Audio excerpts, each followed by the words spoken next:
Hey everyone, welcome to another episode of Objection Crime Chatter. We have with us today the one and only DFJ. What's up, DFJ? That echo, sorry, I had YouTube up. Can you hear me? Yes. Okay. I had YouTube up, so it was echoing. So yeah, welcome to Objection Crime Chatter. Hey Missy, how are you? Thanks for stopping by at the beach. Thanks for stopping by. We have a really incredible show for y'all tonight that's almost unbelievable once we get into it. We're talking about Crystal McCrory, what happened. Her family is questioning the death investigation. Her sister reached out to DFJ and, wants to get this story out there. So we're going to talk a little bit about her story, how you can help spread this story to get another set of eyeballs, because it seems like there's a lot of inconsistencies with the investigation. It gives aura of Ellen Greenberg, if you guys know that case where it was a suicide, ruled a suicide, and now more people are talking about it, and it's getting a second set of eyes on it. So that's kind of what we want to do for Crystal's case. And so we brought DFJ, who did our beautiful slides today. Shout out to DFJ for the slides. Thank you. And we might have Crystal's sister come on. If she does, we'll bring her up to the stage. We did invite her to see if she wanted to talk during the stream and stuff. So let me go ahead and get the slides up. Hold on one second. Yeah, so I like I said, Jana had reached out to me, and she has justice for Crystal McCrory. We're gonna put the QR code for the link tree. So we'll see if you guys are able to get it from the screen. But it's also gonna be. CJ said she'll put all that info in the comments. But anyway, she just had reached out and asked if I could do something on the case. And oh, hold on, it's doing it in the video for you. Hold on, let me see if I could change that.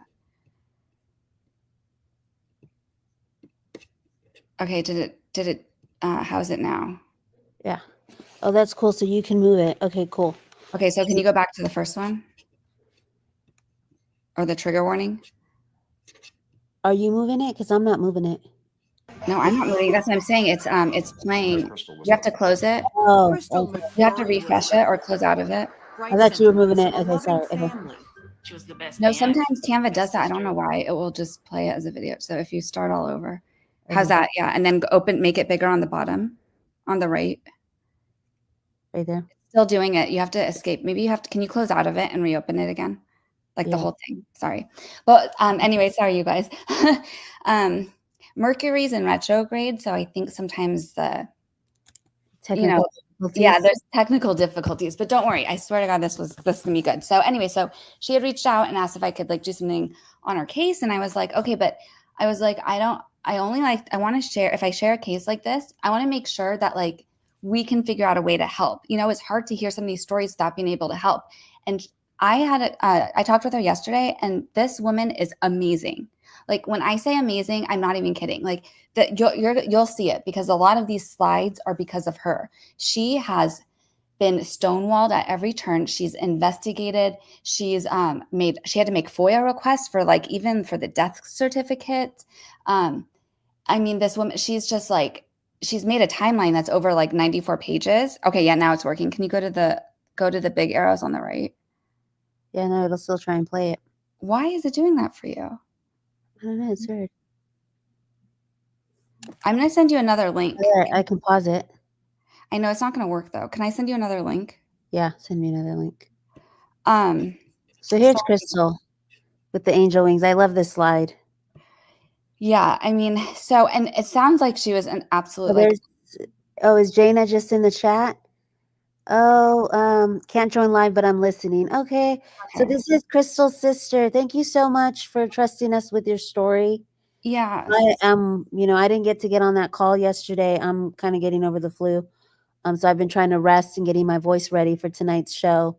But yeah, I am so grateful, and that you trusted us with your story and to share it, because what you did for your sister, and we're going to get into the book and everything. It's incredible story. So I'm glad that our listeners can hear it, and that we can help you out. So thank you so much.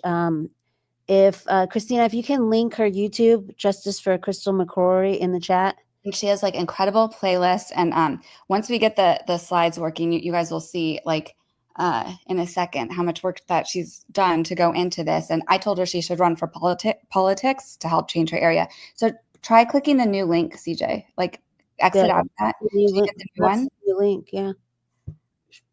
Does anyone know how to make Canvas stop doing that? Can I just pause it?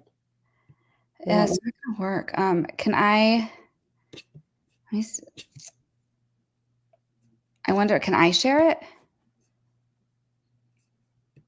I believe you might be able to. Let me see. Do you have the present or invite button? Yeah. Yeah, try it. Thank you, Christina. So here's her, and everything is linked down below in the description, y'all. It has everything, like how we're going to go over how you can help, but all the links are going to be in the description as well. Okay, yeah, you're sharing now, so let me add sharing. you. Yeah, let me remove myself and I'll add you. Okay, there. Okay, so I have to go back to this screen. Okay. It's doing it for me too. Isn't that weird? We've never had this happen. It's retrograde. You said it. But I've never had that happen. Is it Jana? Jana? Okay, can I stop sharing? Yeah, you just did. So hold on 1 second, you guys. I'm going to try one more thing. I do this all the time. I don't think we've ever had this happen. So maybe I need to put it in present mode.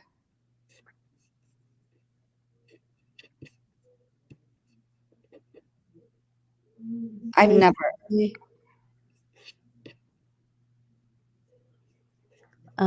Okay. Let me I can try it one more time. See. Because I feel like it's always usually worked for me. And I'm going to change it so that it's going to be on can view. Jesus Christ. Okay. How's that? Because we've done it before. Yeah, let me try it now.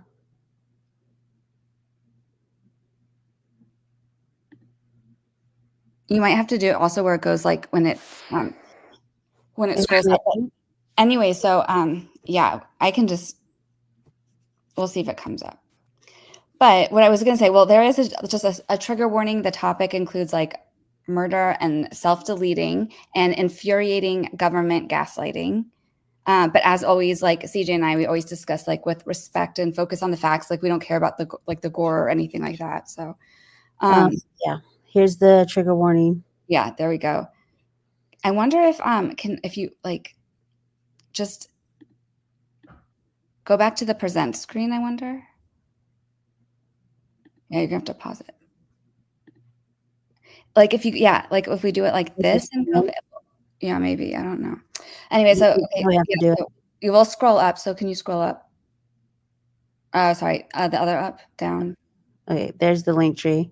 Yeah, so this is the link tree. So we'll see if this works. I'll try it on my phone right now. But her link tree is absolutely amazing. There's like a playlist. There is there's articles. There's her story. She literally has a book, and we'll show it at the end. Again, so sorry for the technical difficulties. Of course, that would happen on the one show that I think is like one of the most important ones. Yes, it totally worked for me. The what is that called? A QR code worked for me. So, and we're also I have the link tree link as well in the description. But for anyone who just wants to quickly pop it up and not, scroll through the description, y'all can use that right there. So, and so yeah. So anyway, so Janet had I had a conversation with her yesterday, and she just like. And the story is so crazy. So we'll just get started. So basically, can you go back? Sorry. To the link tree? Oh, no. After that. I was going on that side. Yeah. Okay, here. So basically, Yeah, she's done incredible work sharing the story and fighting tooth and nail against incompetent agencies to get like simple documents like her death certificate and the police report. And I'm not even kidding. There's 3 different versions of the police report. And originally they didn't even like wouldn't even give her the police report. She had to like go to the DA's office. The DA let her read one, but didn't let her keep it. And we'll get to the DA later, who drives me crazy. Oh, and by the way, this is in Louisiana, in Oak. Was it called Oak something? Oak Grove. Jana, is she there? Oh, I right think here I it's have Oak it. Grove. Yeah, Oak Grove. So it's in an area called Oak Grove, and so yeah, she went to Small like town of like 1,000 people, I believe, right? I'm not sure about that, but it's definitely it's a small town, but I don't think that that's the problem here. And we'll explain why. But so basically, yeah, she went to every local, state, and national agency for help, and because basically they need the state police to take over this case. The case is still open.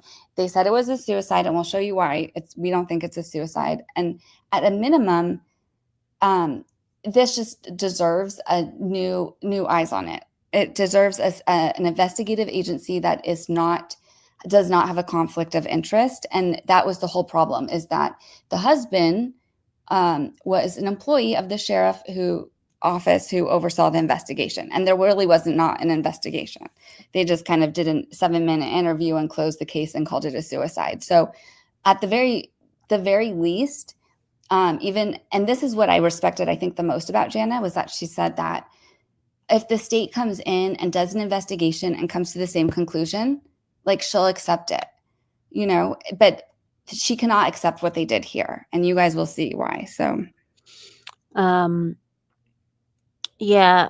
So one of the things that you pointed out was that her sister was really diligent about taking notes on everything from the very beginning.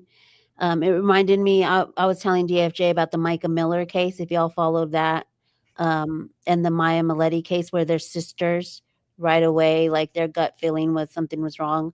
And so they started to advocate, which I believe, Jana did from the beginning. And you'll see, as she has a whole timeline of all the steps she took and everything. So that's one of your yeah. slides as well, like always trust your gut. Hey, Quarterfeit, thanks for stopping by.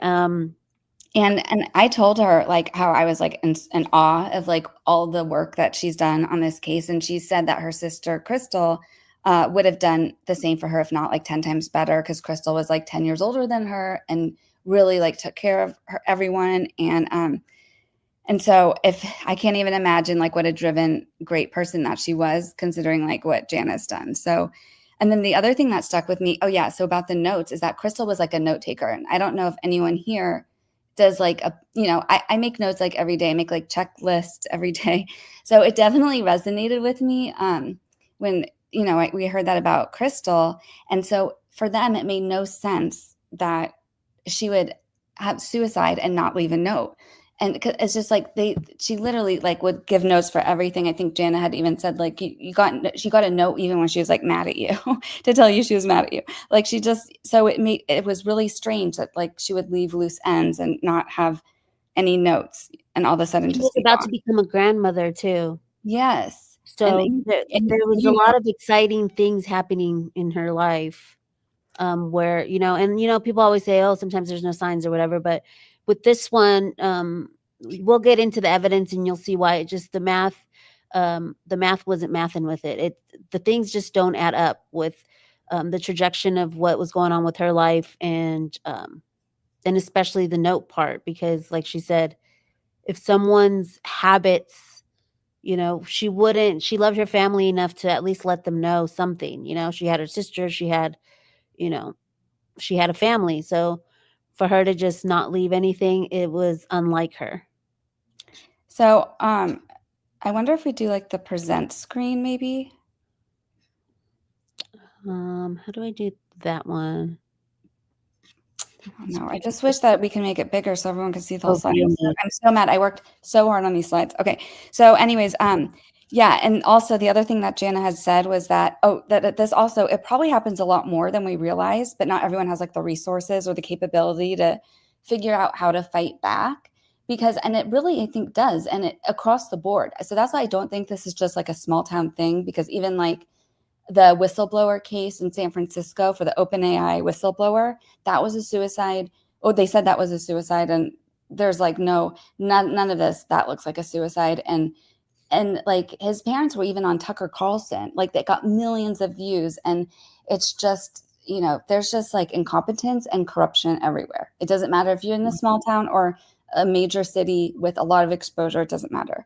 And so and the other thing I really respected that Jana said is that because I told her, you know, we're kind of a small channel. I think we have like the best chat, but I was like, I'm like, my ex is really small. My TikTok's okay, you know. CJ is like has a decent channel, but I was like, we are smaller, but we have a good chat. And she said she respected that and said sometimes some of the better coverage is from like the ones that don't have large platform, like the largest platforms. So I thought that was respectable, and also, so let's do right by Crystal. So yes, definitely want to do right by her. And I know that every single person that we had in the chat for the Brian Koberger, and it was a small chat, but I know that everybody wrote a letter when we were trying to advocate for, you know, the plea deal. And, you know, even though we weren't successful, you know, we still had heart and we still went for it and did it. And I know that it made the family feel that, you know, people cared. And so if y'all didn't follow that, that was the Gonzalez family who wanted us to email the judge. And yes, he did call us out a little bit, like, you know, you guys shouldn't have done that. But at the same time, you know, we were helping this family, and that's, you know, kind of like what we want to do with the channel, me and DFJ. So I'm glad that she brought this story. It's like we want to yeah, tell the stories, but we also want to have, wanna especially with cases like this, what can you do about it? You know, because it's so frustrating when you're going through these cases and it's like, well, what do you do about it? And there are sometimes things that we can do. So she made this really cool slide about our goal. Let's help by asking the DA to request that the state police take over the case. And so there's several ways that we could do it: fax, letters, snail mail, email, calls, and then billboard, which, you know, once, if, you know, my channel starts to get monetized and stuff, I'm kind of close to getting monetized. Maybe we can start, you know, well, getting a fund together or something for a yeah, billboard. and I think I might be able to help something with for the billboard, but because she's actually had a few billboards already, and so I think with the new one, I think this is good timing. Like if we all write letters together, you know, like this week, and start putting pressure on them, and then maybe get a well, I'm going to work with her maybe on the billboard, because we basically, to get the state to take over, they can't just take over. They can't just decide for the state police to take over a local investigation. There's only like a few ways it can happen, and it's either like the governor, the AG, or sorry, yeah, or the DA. And so, I mean, she's gone to all of them and has been turned down by all of them. But we're going to put pressure on the DA, and we'll get back around to how we can help towards the end. But I just wanted to say that stay tuned, because at the end we'll say how everyone can help, and there's also another interactive part of it too. So, okay, here we go. This is just a little intro that I thought was good, so you can see everyone. Okay, so this is where we start. Did the sheriff's office botch this investigation into a mother's death? So let's get started, y'all. To know Crystal was to love. Crystal McCrory was the bright centerpiece of a loving family. She was the best aunt. Oh, and there it goes. Sorry, buffering. It's this Mercury retrograde. Yeah. Do you have all your tabs closed? Yeah. I only have this open, so I don't know. Okay, well, that's fine. Let's just go to the next one. We'll go to the next one. Over There we her go. face and a gunshot wound to the head. Dane McCrory will never forget the phone call from his sister's husband, Tony Joe Jones. You know, I'm thinking, okay, Crystal's probably left him or something. But the phone call I got was, your sister's been found dead. Dane called me and asked me if I was sitting down. Dane's younger sister, Jana, couldn't believe the tragic news. He didn't know the details of it, and I just stood there and asked Dane, what do I do? What do we do? Jana heads to... Oh, my bad, y'all. I don't know what's going on with the... You can just go to the next slide. Okay. So that's just kind of like a little intro, a little true crime news segment. I feel so bad. I worked so hard on these and I feel like we're not doing it the right justice. But okay, let's just go to the next one. So there's basically red flags all over this case. And next one. Okay, so here's an example. Like this is from the autopsy on the left, and then on the right is a picture from the crime scene. And on the autopsy, it says that her time of death was 5:05 p.m. But the crime scene photos, like you can see the time on her phone and on her like Fitbit watch or Apple Watch that says like 4:57. So, and you can also see the time of death was originally 10:05 in the morning, and then they just cross it off like with a pen and put 5:05 p.m. So, like it's just, and then also, I mean, look at this body temperature, cold. I was like, what thermometer are you using to say cold? Like there should be an actual number. I've never ever seen that in my life. I've seen a lot of like autopsy reports, and have you ever seen something like that? Because you also follow a lot of cases. No, I mean, it is weird. Because usually they put the temperatures because you kind of like, it can help them determine, what stage the person's at and when they actually passed. So to just be like cold, it's like, okay, whatever. I'm just infuriated by so many things on this. But the fact that like the photos in the crime scene is a time, and they're saying she died after that time. Isn't that strange? So I don't know. It's just like, and here's another one. Going with all the small inconsistencies. So from the timeline, we took these dates. February 20th, Crystal's body was cremated 2 days before the autopsy was released. And then on the 22nd, the autopsy was completed. So the question she poses, what is the accrediting agency for coroner's office and the sheriff's department? Because how was her body cremated 2 days before the autopsy? Does that make any sense to anyone? So like, I mean, maybe one typo, one error, like I could get past, like the fact that they couldn't even spell her name right and they were spelling it like Crystal with an H, which I didn't even know you can spell Crystal like that, but okay. So they kept like they had all these things that didn't make sense, and there was so much more in the autopsy report. Like I'm telling you, we have like 30 slides, and for whatever reason, like they're just not cooperating. But even then, we're not even like covering all of it.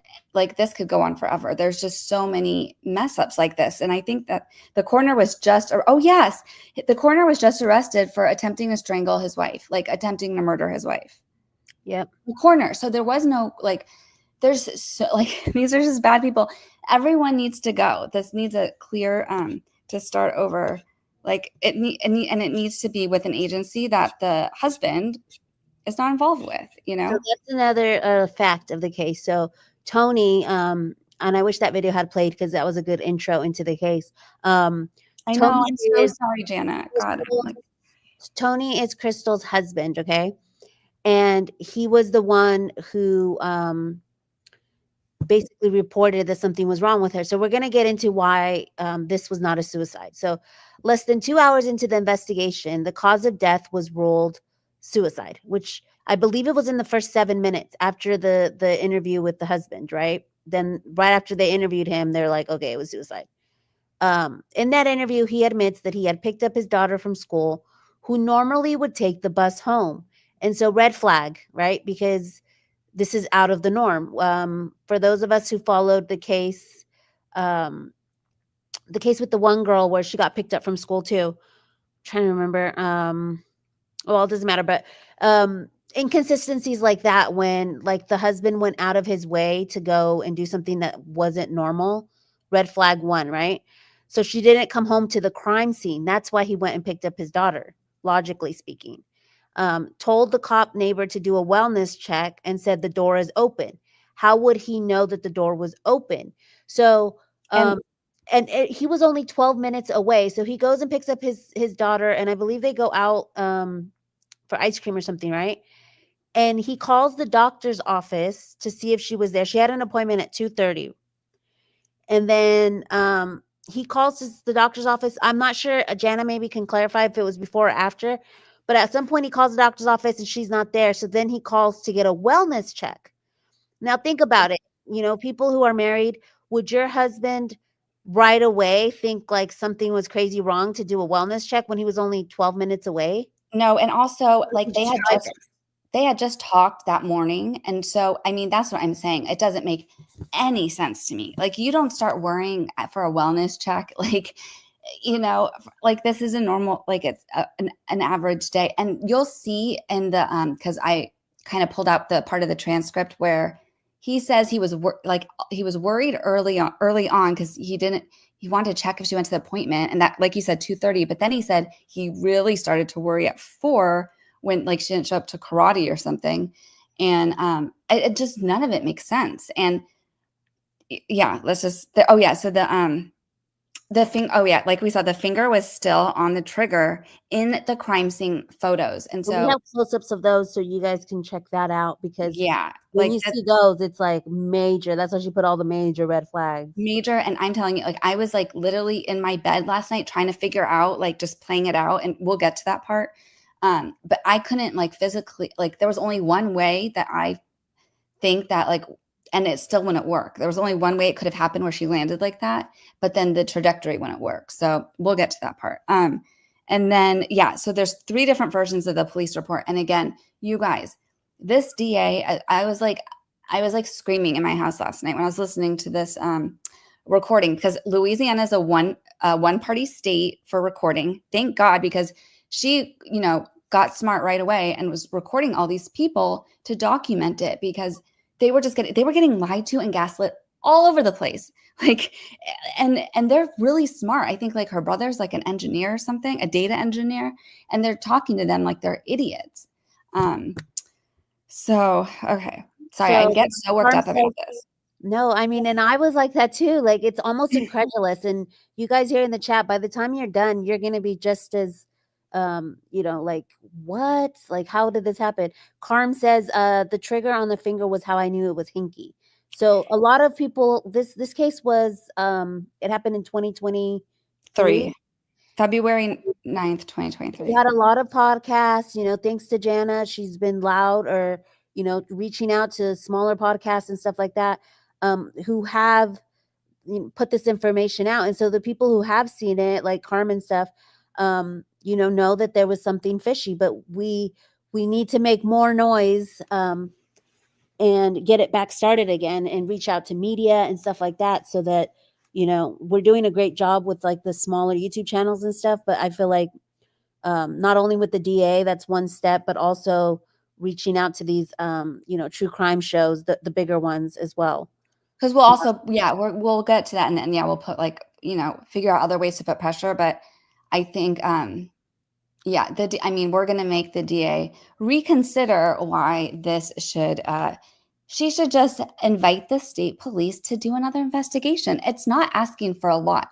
Like, the case is still open. She's not like asking for anything except for like the state to come in and just investigate it. And she's done most of the work. Let me tell you, she's probably done more work than that entire sheriff's ever done in his whole life in that town, like from what I saw. So in my opinion.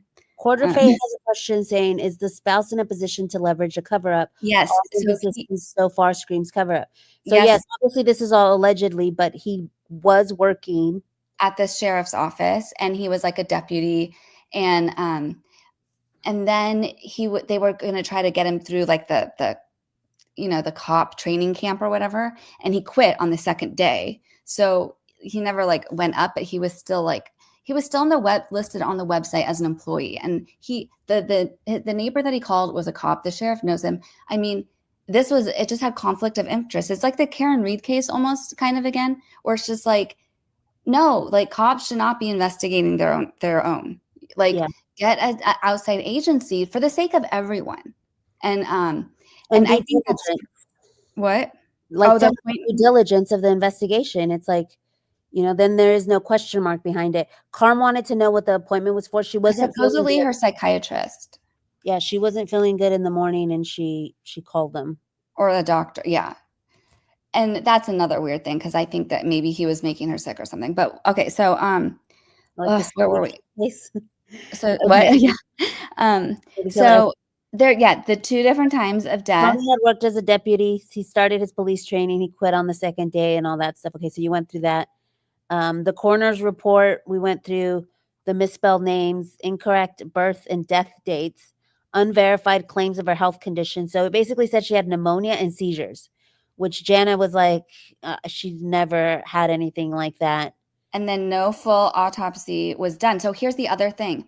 So the what was his name? Frank Peretti, who did the Memphis, Tennessee, like the Memphis 3, Tennessee, or what is it? Memphis 3 case. He was the forensic scientist that was assigned to this, and he did not. So there was no autopsy. They never bagged her hands. They never checked for. Well, we'll get to that part, but they all they did was evaluate the gunshot wound. Yeah, Frank Peretti, who was a pathologist. Yeah, and it wasn't even a coroner. So, okay. So here's where the husband comes in. Why was the husband never a suspect? So this is already where the investigation kind of went awry, because it says Tony Joe Jones, Crystal's husband and former West Carroll Parish Sheriff's Department employee, was never considered a suspect despite him being the last person to see her alive. There was no shell casing. So this is my Roman Empire. I always have like my Roman Empire about the cases. It's this shell casing. And we'll get into it in another slide where we're asking the question of like what piece of evidence is the most compelling to like restart it. For me, it was this shell casing. The shell casing is not recovered until 9 days later by her husband, Tony Joe Jones. Not to mention that shell casing, you couldn't see it in any of the pictures that were taken. And in the pictures that were taken, there was also not consistency with how you do a crime scene. If y'all remember in Kohberger where they took the dog away so that the dog didn't, get into the crime scenes. With Crystal, some of these pictures that these cops took or whatever, the dog is on the bed next to the body. So that just goes to show they didn't clear the scene or, due diligence on like, the proper protocol to move the dog and all that stuff. And so they never found that shell casing until 9 days later. And he tried to say it was always there, but the pictures didn't show it there. So that's, another red flag. 2 days before, the Ring doorbell camera was disconnected. So we already know, the disconnection of the Ring bell camera, red flag number 2. Tony changed his narrative about his whereabouts, but his Google location data places him near the home around the initial time of the death because Crystal had started tracking his location a week earlier.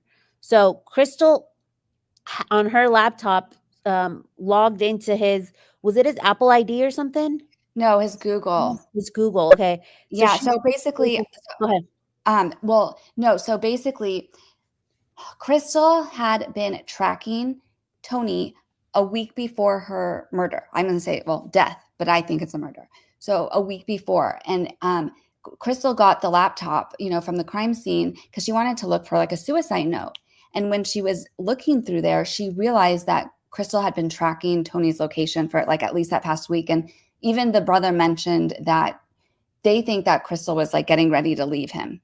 So yeah, because and he did not know that Crystal was tracking him, which is just another red flag because he told Jana that he had looked everywhere for like, a suicide note. And it's like, you didn't look in her computer because if you did, you would know she had been tracking you. And then you would know that now Jana knows everywhere you've been and they got you pinned, except for the fact that the freaking DA and sheriff do not care about location data. Apparently they're like, well, do you have it on camera? Like on security camera?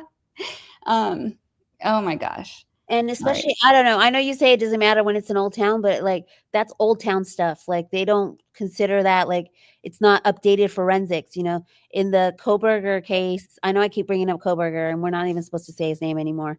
Inmate what was it? Inmate 214. Oh yeah. But part of that too was that they didn't have the proper tools and stuff, and they were smart enough to call out-of-state agencies. It was a small town, Moscow. They didn't have the proper stuff to investigate the crime, so they had to call an outside agency who did have the proper tools to investigate it. And so, this is something that comes up where it's like they don't know about location data or things like their forensics are different. They have the No, dang but dog on the bed. yeah, but I know, but they know. I mean, it's just I don't know. And then we're gonna get into like them not having protocol, but so he has her body cremated against her wishes. Oh Against yeah, the and family's so wishes. no, against the family's wishes. So basically, the family, they tried to get an injunction, and this part, like almost makes me cry. They had apparently no standing to prevent the cremation, and so she reached out, not even joking, to like over 40 attorneys to try to get help to try to stop this like cremation from happening, and like no one helped these people. So yeah, she was cremated. So now it's like it's just like all this evidence, like because they didn't even do anything at the crime scene at all. They just took Tony's word for it. And then even when like the family was like, oh, but look, we have this location data. He was right by the house at the original time of death. When they originally said that she died around like 10 something, he was actually right at the house at that time. And we know this because we have his entire tracking for that day where his phone was. And no, they don't think that's a big deal. So At the beach says my heart goes out to her family. Yeah, like and this is we're barely at the tip of it. We're just getting started, y'all. It's gonna get crazier. Wait till y'all see, like once I started seeing the pictures and all that stuff, and then we're and gonna we're not get going to show any bad pictures, like just no, like we're not. Just yeah, we're just showing like that the way she was holding the gun, because I need someone to tell me if they think that's normal, because like I don't think it's normal. And so that's the one thing. Okay, so and especially us who follow true crime the way we do, and we keep name dropping. Oh, that's like this case. That's like that case. The Ring doorbell cam. We've seen that before in other cases. The changing your narrative about the whereabouts. Barry Morphew. That's something he did. Getting the body cremated super quick. That's another red flag sign that we've seen in other cases. So it says 4 days after her death, Tony Googled, what's the appropriate time to date after the death of a spouse? And now we know, I don't know whether, Tony was investigated, that he was seeing someone else or something, but, there were the rumors about what was going on at the school or whatever. Or was it like the dojo or something? But I don't know if he had somebody else, but that's another red flag, is when they're either trying to date someone else or they already had someone else and they're trying to get rid of their spouse. So for me, that's a red flag. 4 days after the death, when can I date again? Not a normal grieving husband, in my opinion. The time of death was changed. We went over that, 10:35 to 5:05, which was after the time that they took the autopsy pictures. Or the crime scene pictures. Sorry. But that also, because that more aligned with his alibi. I'm going to send you one more link. Can we try one more time? Yeah. I just this is going to drive me nuts. I feel so bad. So I'm doing it as edit. Give me access to editing, because I saw it was view only. Maybe that's what it is. No, because I did it. It was originally on edit. Oh, okay. Okay, so here, I'll do it on edit, but let's just try it one more time. Does anyone have any questions at this point? Oh, shoot. I put it in the main chat. Oh, I'm so stupid. Okay. All right, here we go. So let's see if it works. Let me go to this one.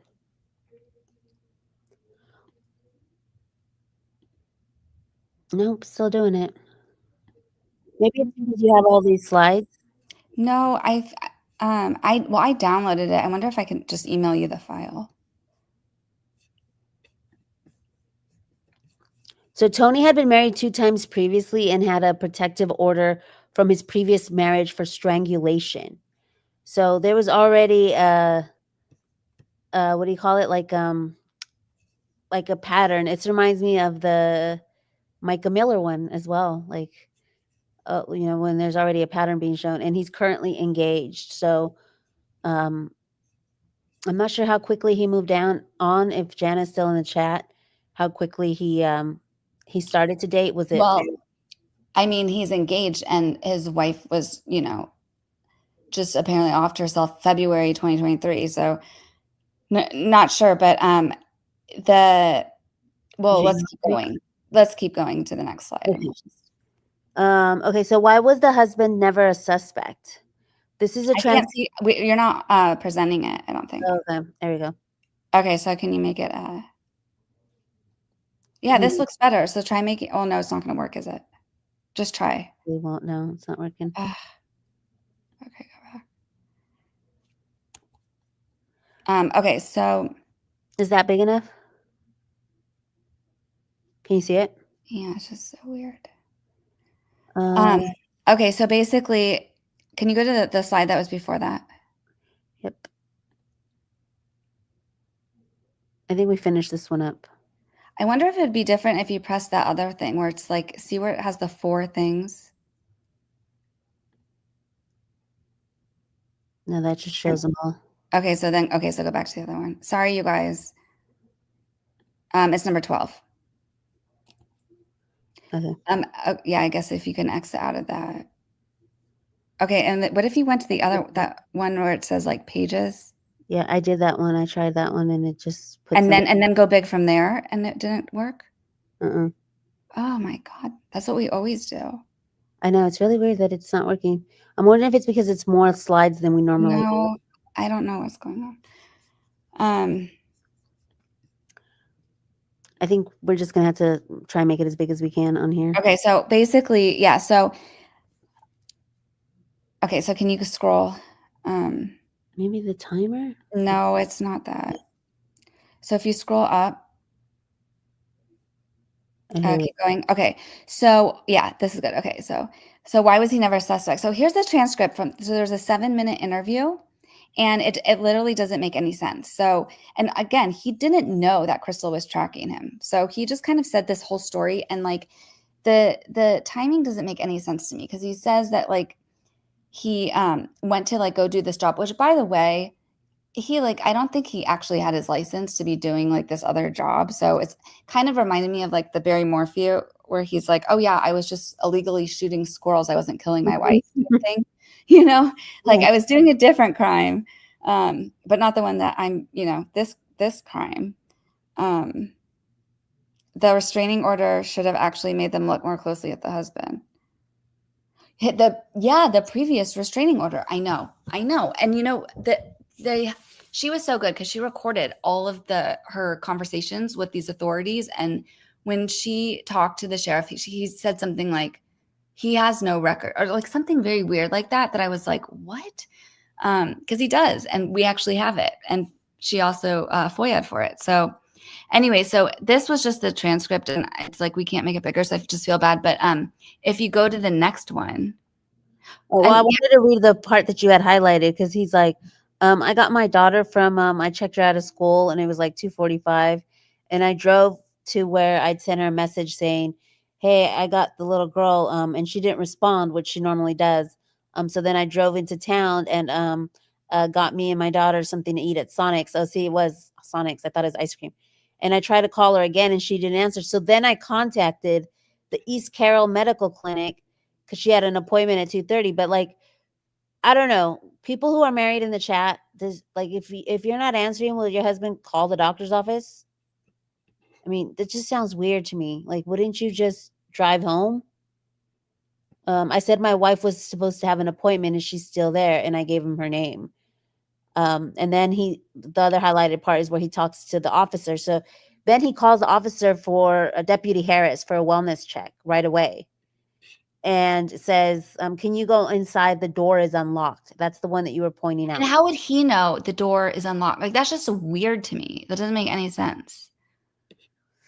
He says, I was at the karate school and because we had a class tonight. And so I was there waiting for her to get there and she wasn't there by 4:00. That's when I really started panicking, because she had been dealing with depression. And like I said, that's what she was going to the doctor for. So, I mean, I guess that could make sense why he called the doctor if it was a psychiatrist. But still, it's weird to me if he was 12 minutes away, why he wouldn't just drive home, why he would call the police. Is it because like DFJ said, he picked up the kid from school so she wouldn't find it. He didn't want to find it or, be implicated in like being the one that's, you always get a closer look when it's like, oh, I found this, he didn't arrive until way later. So his license was revoked. So how was he doing the client work? That's what you were saying. Truer Words needs to look at this. Yeah. So what is this one? Okay, so you can press play, but start at 123. Okay.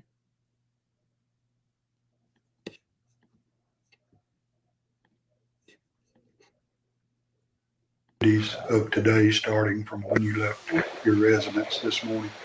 I left the residence shortly after 8 o'clock. I went to Bastrop to a customer's house, Darren Billings in Bastrop. Worked on stuff for him. Then I left there, and it was shortly before 10 o'clock or so. I called Crystal at 10:06, and she answered the phone, and I was like, "What are you doing?" And I stayed on the phone with her for 15 or 20 minutes, I say. And I had another job to do in Forest High School. So I went into town. I put a check in the bank. I turned around, and then I went to eat at Bakery Barn. I left there and went to Forest High School, and I was there till just shy of 3 o'clock. Got my daughter checked her out from school since I was already there at like 2:45. And I drove and I sent her a message saying, "Hey, I got little girl." And she didn't respond, what she normally does. Then I drove into town, and me and my daughter got something to eat at Sonic. And I tried to call her again, and she didn't answer. So then I contacted the East Carroll Medical Clinic because she had an appointment at 2:30. Mm-hmm. And I said, and this was like 3:45 or something. And I asked them, I said, my wife was supposed to have an appointment. Is she still there? And I gave them her name, and she's like, well, she never checked in. And so then I tried to call a couple more times, and I was real worried at that point. So I called Deputy Harris, who was my neighbor, and he said he was almost home, that he would go check. So he got there, and he said that no one was answering the door. Her vehicle was there. I was like, well, please go inside. The door is unlocked. He went inside, was calling her name. I said, the bedroom's in the very back of the house. And her name's Crystal. And so he's calling Crystal. Why would he want to go check the bedroom first? Like, he right away said the bedroom's in the back. So Crystal. And were you still on the phone? I was still on the phone with him. Okay. And he opened the door, and he said, Crystal. And then he, at that point, he said, Tony, I'm sorry to tell you that she is deceased. And so then I rushed home. Where were you I was at the bowling alley, or by our karate school.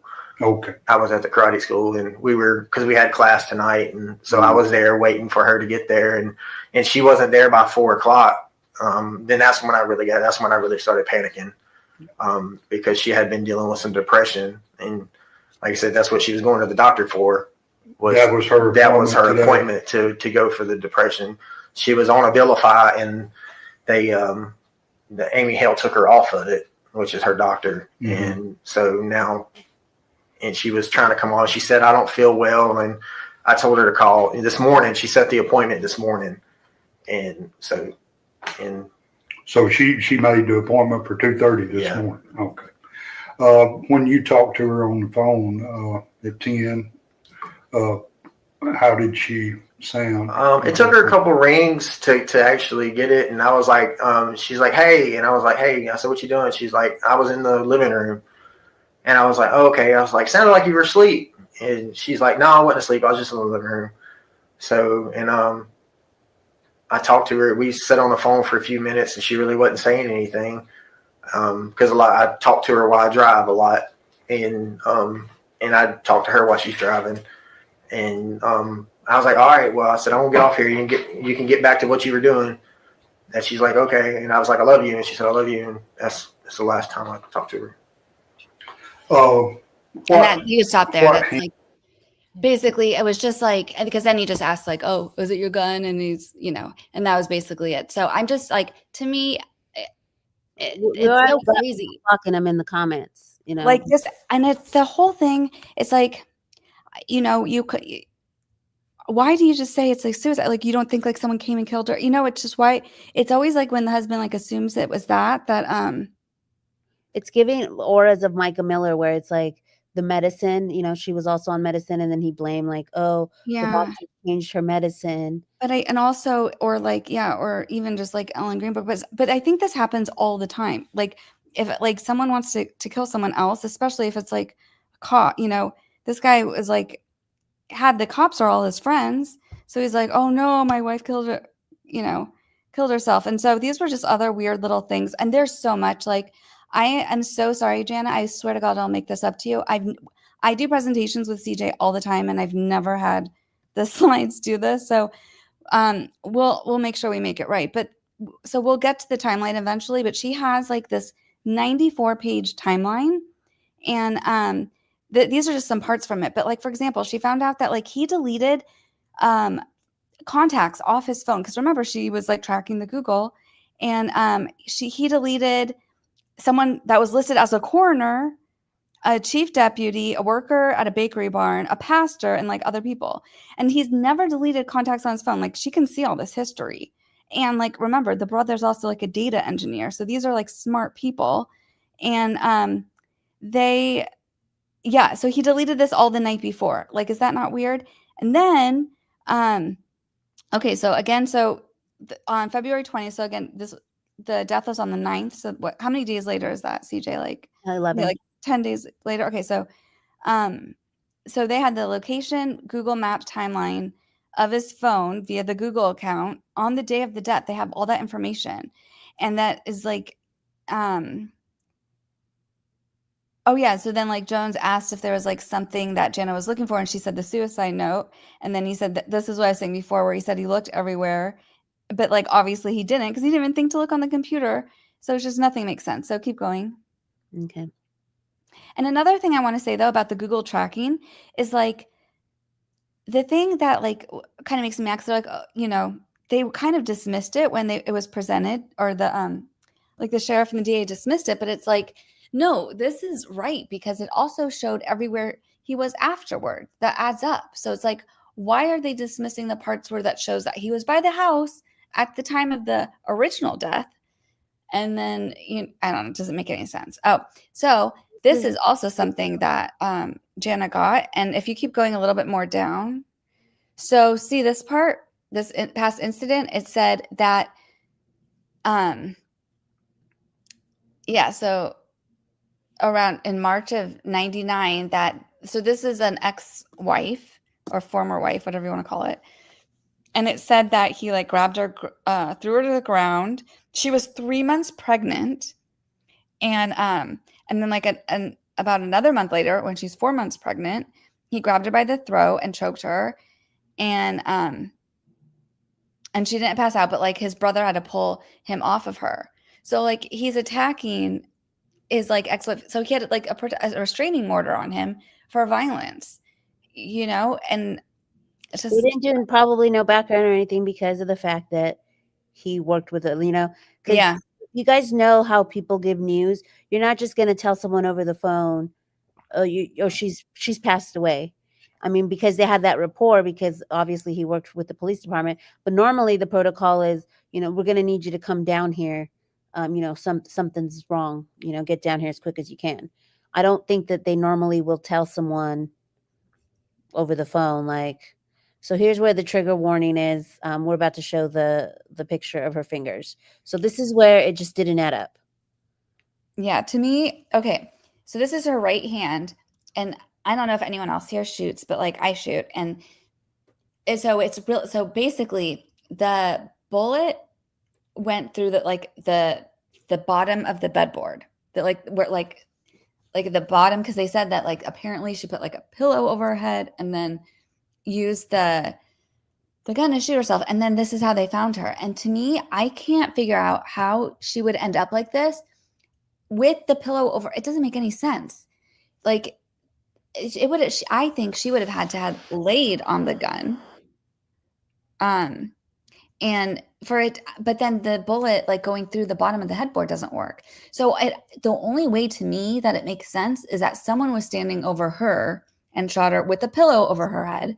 And that's why it went down to the bottom of the bedboard. But what do you think? I also agree because I'm like, would her hand fall limp in that way? I guess I don't understand how it, like, it almost looks, if you look at it really closely, let me try and zoom in. Like, Hold on, wait, can I address Christina's question real quick? Yeah. She said she actually knows this answer. They will send a local police officer to the house to notify, but that's if they're not a suspect, right?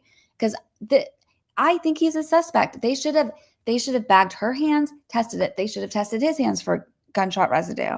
Because I'm posing this question to the chat. Does this look more like if somebody had put the gun in, like slid it into it, and then look at how the finger is positioned? And it looks like she has a broken nail too. Like that's a defensive wound to me. Like those are nice. She has very nice nails. Like they're not even chipped or anything. But then that one is chipped. I meant like the paint polish isn't chipped, but that actual nail is chipped. So it looks like maybe there was some sort of like fight or something. And I'm just saying the blowback of a gun, even if it's a small 9mm like that, because there's no way. And for it to go down, usually that will like your hand would go up.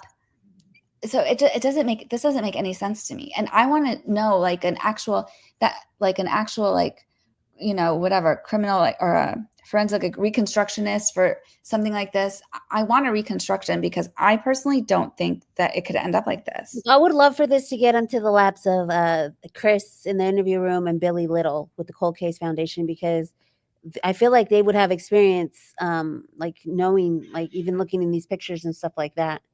Because they do this all the time. So it's like, I don't know. I would want somebody who, like you said, like a forensics person or someone who could take a closer look at it. And you're right. Now I see the chip nail on there. Because the thing is, and if you go to the next slide. Okay. So yeah, her finger was on the trigger. The bullet was found downwards in the headboard. So imagine you're like laying in bed and it's like, at the bottom of the headboard. It looked like it went almost like down below like the pillow. Yeah, she had the broken nail and a pillow. And that's the other thing. If she's going to off herself, like why would she put a pillow over her own head to make it like quiet for who if no one's home? Like that doesn't make any sense. And apparently she had enough Benadryl in her system to like put down like a giant animal.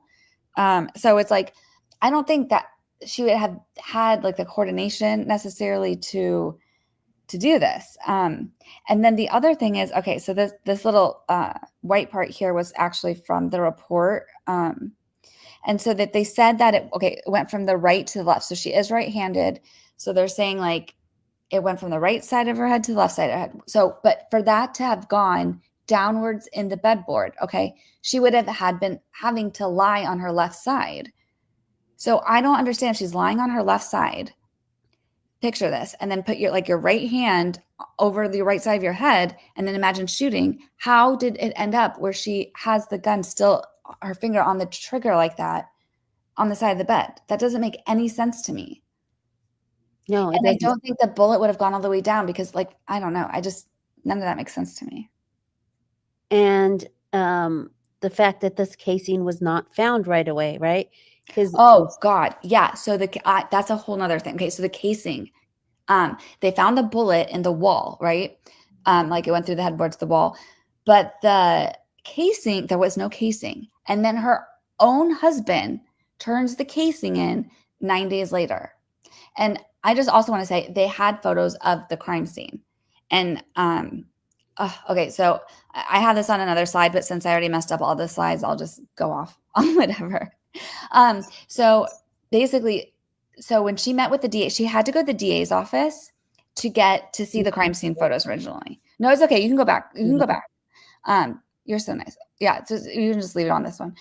So she had to go to the DA's office originally to see photos of the crime scene. Okay. She did not, tell the DA, like, let me think at that point, she didn't tell the DA what she was looking for, but she was looking for this casing in the original crime scene. Cause I guess, yeah, afterwards they found out the casing was turned in. So whatever. So she's looking through all the original crime scene photos and I just felt so bad for Jana because like this was her first time having to see it, and she had to see the ones, and you saw the file, like she had to see the ones of her sister, and her brother couldn't even be, she made her brother go out of the room for this, but she made herself do it because she was looking, because the husband, Tony, said that he found it on the bedside table. So she looked through all these photos and did not see it on the bedside table at all. There is no photo, and they have all the bedside tables and the cabinets, whatever, the drawers, dressers, there's no casing, but that's where he said he found it. And, I'm just like, I followed the ASAP Rocky trial, and remember Relly, I mean, he was a joke that he turned in the casings of his own crime scene. And was like, oh, look, Rocky shot me here. And he turns the casings in from his own, like after all these cops were there and didn't find anything. And it was just a red flag in that case. And it's a red flag to me in this case. Yeah, and Missy says gun residue No. testing. No, there No was GSR testing at all. They didn't even back her hands. There was none done. And that's 101. That's what I'm saying. It. The department, later on, we're getting into another slide where they're like, ask for the protocol, and they're like, we don't have the protocol. So it was never provided when there was a request for what are your protocols for investigating a homicide inside your, your force or whatever, the sheriff's department. And the fact that he said it was on the on the counter, and it's none of the pictures. Yeah, but it's not like it was like, oh, it went under the floor and it was somewhere where they couldn't see it. I mean, it was somewhere obvious, and I don't know. I mean, I guess because they didn't think that this was a crime scene, they didn't treat it like a crime scene, and so when he just magically showed up with it, they're like, okay, it's just so strange. Yeah, so there's three versions of the police report, because the original version she was given, well, first she wasn't given it. She was allowed to read it, and then the DA in the recording says, what did she say? Oh, she's like, I don't think you can have this. It's just crazy. Everything about this case is crazy. So she finally, whatever. Now there's three. One of them was in the autopsy report. And that's the only one that actually has the names of the officers that allegedly showed up, because they weren't anywhere else. So the whole thing, nothing makes sense. Yeah. So here you can see it's this one here at the top. Here's the second one here, and then here's the third one that's a little bit more. And you see, even this big one right here that looks like that was supposed to be the official one. Look, it cuts off on the bottom. I was like, what? It see, it just goes like that. And this is Tony called him at, and then there's nothing else. I downloaded it twice. I looked at it from the file. I was like, what? They didn't even put the rest of this report on here. Yeah. And it says that he would need to come to be interviewed on his activities for the day and stuff. But I just feel like they didn't, the positioning of the body and manner of the discharge clearly indicated that the casing should have been in that area of the room. It was determined that due to the firearm's jammed condition, the spent casing may not have ejected properly and may have stuck to clothing or possibly hair. Okay, so that was their theory, but it wasn't on her clothes or her hair. Yeah. I decided to make the pathologist aware to see if he could locate the casing during autopsy. The clothed body was wrapped in the bedsheet and then placed into a body bag. When removing the top cover, it should be noted investigators could feel body heat trapped underneath the covers surrounding the legs. An onset of rigor was noticed, but rigor was substantially. So now they're saying that they could feel heat from under the covers, but then in the other report, it said she was cold. So, well, and when they did the autopsy, I mean, the other thing is that it is called the autopsy report, but technically they did not do a full autopsy. So they didn't check anything. They just notated the gunshot wound in her head, and that was it. And then I guess they were so nice to look for the casing for them. But that's all they did. So there's another inconsistency. So here's the 94-page timeline. We're not going to go over it, but this is probably one of the. It should let you scroll. It reminds me of Brian Friedman, for those who follow me on the Celebrity Court channel, when he did Exhibit A with the timeline. This is a masterpiece of a timeline. So it starts up with all the names and relationships of the people who are in the timeline. Let me see. Yeah, it was letting me scroll earlier. How about, can you just press that link actually?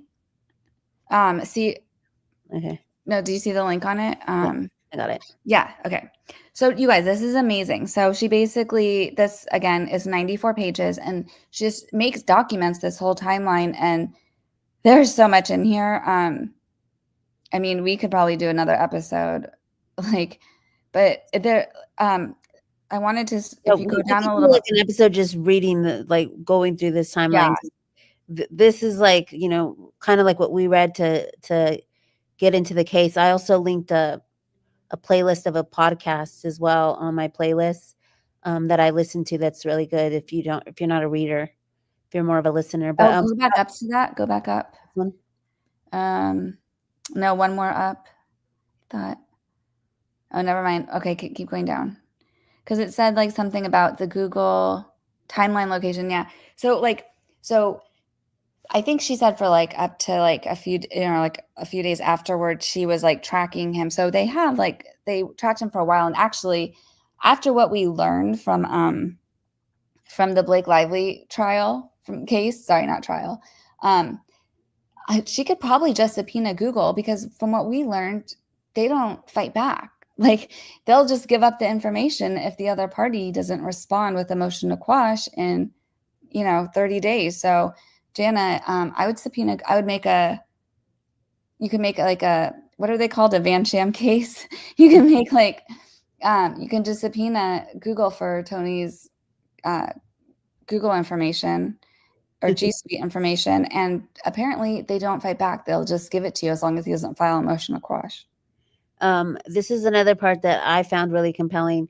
You mentioned the missing fingernail on the left. Fingernails freshly painted, yet they had dirt and debris under them, extensive bruising on the legs and inner thighs. So this is something that her sister was like, hold on, like there's bruising on her body. And they basically made her believe that it's, this is the way the blood clots or whatever, and it causes it, and had something to do with the way it was normal for her to have all this bruising. But the bruising in her body was consistent with injuries that she would possibly obtain. And obviously, guys, all of this is allegedly, I have the thing, but that you would possibly obtain if there had been some sort of fight or, something like that. And when you look at the restraining order from his past marriage, and he was like holding her down and all that stuff, the fact that it was on her legs and her thighs made me think, and obviously this is speculation, allegedly, is if he was, on top of her at one point. And that's what caused the bruising on her legs and her thighs. So I found that compelling as well, that, they kind of just said, oh, that's normal, and dismissed that. So this is where she says the cleaners come into the room. And she says, this was exactly 1 week after investigators and cleaners had come into the room. The room is small, about 15 by 15. Mr. Jones had asked Dane, and I quote, "Don't question the detective Irby about the shelling casing as a favor to him. The shell casing will be discussed in the recorded meeting with Sheriff Scott Matthews." So did we have a slide for the sheriff one? Oh, yeah. So if you want to go back to the yeah. So if you keep going. Okay. So, all right. Next you're going to see, okay. So if you play the one on the left, so a local news station asked what their protocol was for homicides and suicides, and they don't have one. So let's play that clip. Out to the West Carroll Sheriff's Department with requests for their policies and procedures to investigate homicides, suicides, gunshot deaths, as well as securing and photographing crime scenes. In an emailed response to KNOE, Sheriff Matthews said, quote, "We did not deny your request. We simply did not have that information to provide to you." You got to have policies and procedures. And yeah. So they didn't have it to even show to her. So either they did it, I don't know. I suspected that they did have it and they didn't follow the protocol. And so they just said, we don't have it. But again, who's holding this person accountable? They could just say, oh, I don't have it. And, there's nothing, Jana left empty handed, and so did, this reporter. It's the same thing like when Jana was asking questions. So this is the sheriff, Scott D. Matthews. So that's a clip also. Let me play play that. the karate school. They're right there. Oh, this is what right, but this is just his, recordable. like his phone is pinging there, not necessarily his vehicle. It's just the he said he told us he was at Forest High School all day, and so the difference in the timeline that was on his where it pinged his phone, at Sonic, at Walmart. He actually didn't, he didn't make it to Forest High School till around noon. So that's just, I guess that was our main concern was after, we had to pay for the death certificate. He didn't turn one over to us. And, the time of death was the time that he was passing by their house. And I'm not. There is no time of death. There's that. And if you're looking at a death certificate that's got a time of death on it, there is absolutely no way that anybody could put an exact time of death on. I don't care who they are, and I don't mind telling you that. Okay. There is that. Certainly, there's no way that they could make a determination. Tell me what time is on the certificate. 11 o'clock. And who would have put 11 o'clock on? Who put that on? I just ordered it off the Vita check through the state. It was Had to- 10, What I'm saying 10:55, is, but who signed off? And They said that westcarroll had to have done the time of death, westcarroll as in who? the coroner's office. No, absolutely false. Absolutely false. There's absolutely no way that any human being on this earth could say that she died at 11 o'clock. And listen, I hate to even be speaking in this tone of voice, but you're asking me here, and I'm just telling you point blank, okay? There's absolutely no way that anybody within reason could say that she died at 11 o'clock. I'm just telling you what I got in the mail day. I mean, I could send you a picture of it. It's just No, I don't need any of that. I'm just saying there's absolutely no way. And if you go line up 10 professionals that are in this same business, all 10 of them are going to tell you there's no way within a reasonable amount of time that somebody could say she died at 11 o'clock. It could have been 10 o'clock. Right. It could have been 1 o'clock.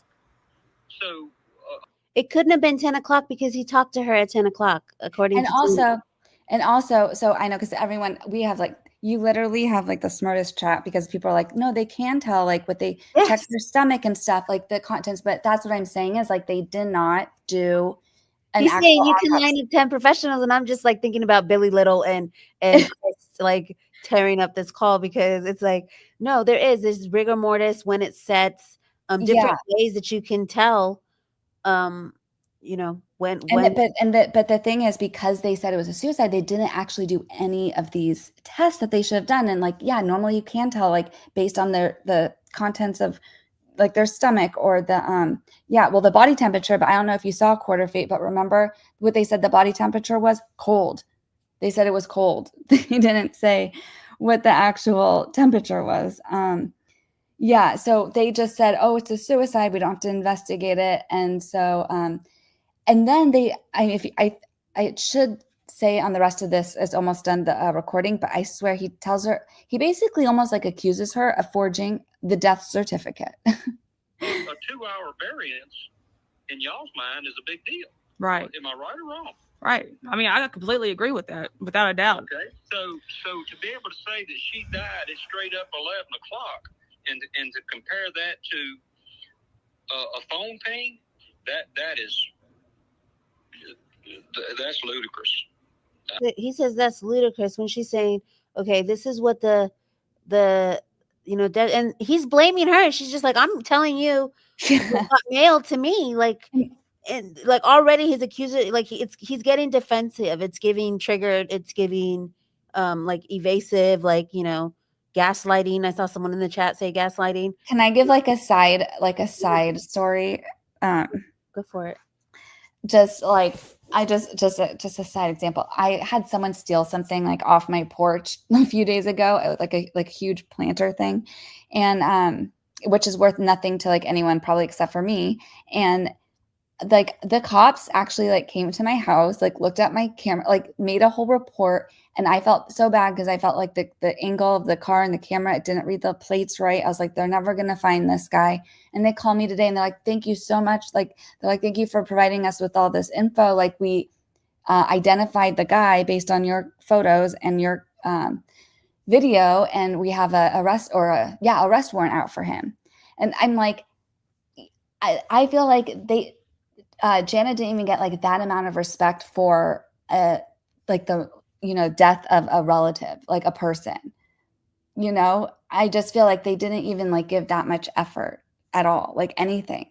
And like she's providing them evidence and they're like, well, that doesn't mean anything. You guys are just nitpicking about an hour here, an hour there. It's like, yeah, because his location shows him at the house at the time they originally said she was murdered.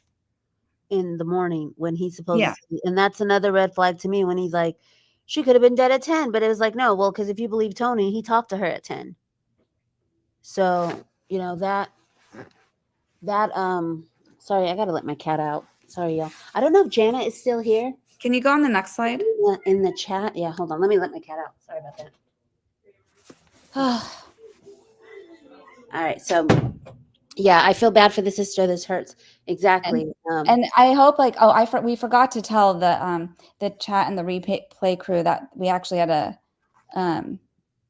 like an assignment for them to keep in mind like things that, because we'll get to that slide, to keep in mind, actually it's coming up soon, but to keep in mind things that you think would be most parts of this, like the biggest red flags that to get like the agency to like investigate it, or bigger platforms to pick it up. So just keep those things in mind. So let's keep going. Okay. So, this is the current guy that's overseeing it. And I just like, I could have made 100 slides, so I didn't add it to this, but if you go to her TikTok, and again, we have the link tree, and CJ said she'd put the link tree and all the other things. Yeah, all her TikTok account, everything that you had linked to me is all. Yeah. Okay. So the TikTok, if you go to that, because she just posted, I think like yesterday or maybe the day before, with this guy, someone called and they said, if anyone has any evidence for the Crystal McCrory case, how do we turn it into you? And he's like, he said that they can do it on the website, but the website doesn't have a tip line. And, or he said that they could do it through the Facebook page. It's like the Facebook page. And it like, and he basically was refusing. He basically said that he's not going to take any like tips or evidence from anyone else. And it's like, but the case is not closed. The case is still open. Yeah. So that's just a little crazy that you can't contact her, like send in. Usually they have like a dedicated email or something. So, yeah, at least an email. And it's because and I don't know. I need to figure out like why they weren't closing it. Like that's what I think is the weird part. Oh my gosh. So this is the DA. Oh, and her name is Penny. I can't even pronounce the last name. If you scroll up just a little bit more, yeah, Douciere, I guess maybe. Mm-hmm. Anyways, but I just am gonna call her Pennywise, like the clown, because I think she's a clown. And I'm just gonna play this part of their meeting with her, because you can see Jana's so reasonable. She's just like, I think she asks for, she wanted Crystal's phone records, because she's like, my sister's always on the phone, and she's like, I just want to see like when her phone activity. Yeah, like when did her phone activity stop? And she's like, you don't even need to like go through him. But like if like you could do that for us, like that would help us. At least we could really, they're trying to pinpoint when she actually died, because they can prove when he was by the house. And so she's just like, well, I feel like anything we do is not, you guys aren't going to be happy with, or like, just like so rude. I was like, oh my God. So yeah. Let's just play it so y'all can listen to it. So this is you guys, listening to it with your own ears and stuff, and, drawing your own conclusions and opinions. Tony had issues, but, he drove past that house, and I asked Sheriff Matthews for phone records. You wanted, to narrow down that time of death, because of course, coroner does the time of death, right? unless you actually have a video of it, or we have some audio surveillance from a store camera or anything, we don't. Well, they had a Ring camera at their house, which I I'm asked working on legally obtaining that footage right from the now. Ring. But the coroner determines time of death, my sister's phone records would say, who did she talk to last? When did her phone stop being active? That's going to narrow it down because she stayed on the phone 24/7. And that's not something they would even have to subpoena. Tony wouldn't have to call AT&T and get this. Just print them off. Not his, just hers. And that would narrow down the time of death to say who was the last person she talked to. Okay, that narrows it down and takes away that 11 a.m. Something as simple as that, just to give us a little bit of peace. I don't think you're ever going to get satisfied by anything that we tell you. I think you need to go the civil route. Well, without a doubt. Yeah, well, without a doubt. The sheriff has just lied. I mean, just repeatedly lie after lie after lie after lie. It started out as Tony Jones was at Forest High School working all day. Once we handed over cell phone records to the sheriff, well, we knew he was in bastard. You know, they want to backtrack and reverse engineer. I'm surprised that they didn't even change it in that report. We'll file a FOIA for that report as well. But he's done nothing but lie to us, and I don't understand why. Well, I work as an engineering consultant. My job is fact finding, data collection. She's working on her doctorate. The sheriff talks to us like we're backwoods hicks. He thinks we're stupid. We're not stupid people, Ms. Douciere. I don't think that you're stupid, but I do think two things. One, you want to look at this as though it's an engineering problem. It's not, because crimes are not like that. They're very complicated in a different way than an engineering problem. Very complicated. And two, I think at this point, you're not going to believe anything that he says. I think that there's just been a breakdown. But my job. She's like, it's very complicated and you're not going to believe him. And it's like, very complicated, ma'am. She's like, this is an engineering problem. But she says it's complicated. I know. Exactly. That's what I was saying. CJ drives me nuts. I was like, are we going to include this or not? Obviously, again, disclaimer, allegedly. People were pulling their kids out of Tony's karate school because of accusations of. Wait, so if you go to the next slide, I have it bigger because I just had that on the screen. Okay, right. It's the same stuff, but I just made it bigger. Okay. I don't know how to get rid of that. Oh, here. You know what? You should use the do you want me to do the link where it's not in edit mode? I'm going to just do it as a view mode, okay? Okay. And so if you go to we go to the chat. What's the chat saying? This is, I mean, and I'm sorry. I apologize. Oh, sorry. I'm laughing and stuff, but I laugh sometimes when I can't handle like out of it's just so ridiculous. So I'm not trying to be.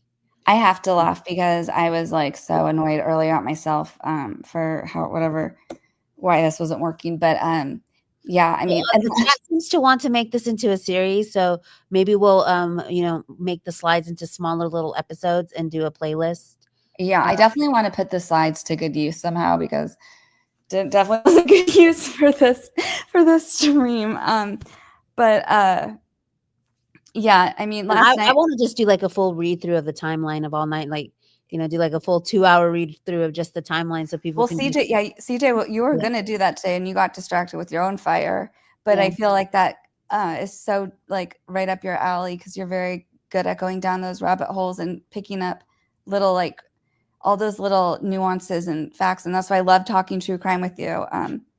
Like even the other day, I remember I was saying earlier, I was like, I said 2 words. I was like, do you remember that case with the toddler and the ADT? And you're like, Leilani Simon. Like you pick up everything. It was amazing. So, and that's the thing, especially from someone, that's why I said people like us who, I mean, I've been doing true crime for, I don't know, 15, 18 years.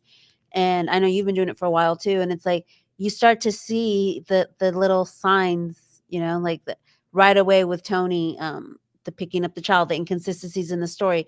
And then he even says, the brother says, like, it started out with Tony being somewhere else. And it wasn't until then the story changed. And so she's saying, it says, I can't edit this design no more. What happened? Just do reload and it will go back to the okay. So she was kind of like gaslighting there. And that's the same thing that the sheriff was doing. It's kind of like they're letting her talk, but they're not like saying, any normal person would be like, wow, yeah, that is concerning. And then like that's what I'm trying to say. I know this is, we always disagree. Me and DFJ are yin and yang. But I feel like this is small town stuff. Like she's like, what the data? Like, Yeah. the data don't matter. The data ain't because she's making sense. She's like, look, if we could just get her phone log, then we can see when she was last active. We know in the Idaho 4, Zaina's last activity. Yeah. They went down to when Dylan was opening her phone, when she was on Snapchat, like all these things that can be extracted, from a forensics of the phone, which I don't believe was done. So And also I was just like, how condescending was this lady? Like, oh, well, this is this is a complicated like, this isn't data engineering, this is complicated. It's like, ma'am, you guys couldn't even figure out the time of death. Like, you scratched it out and put 2 different times.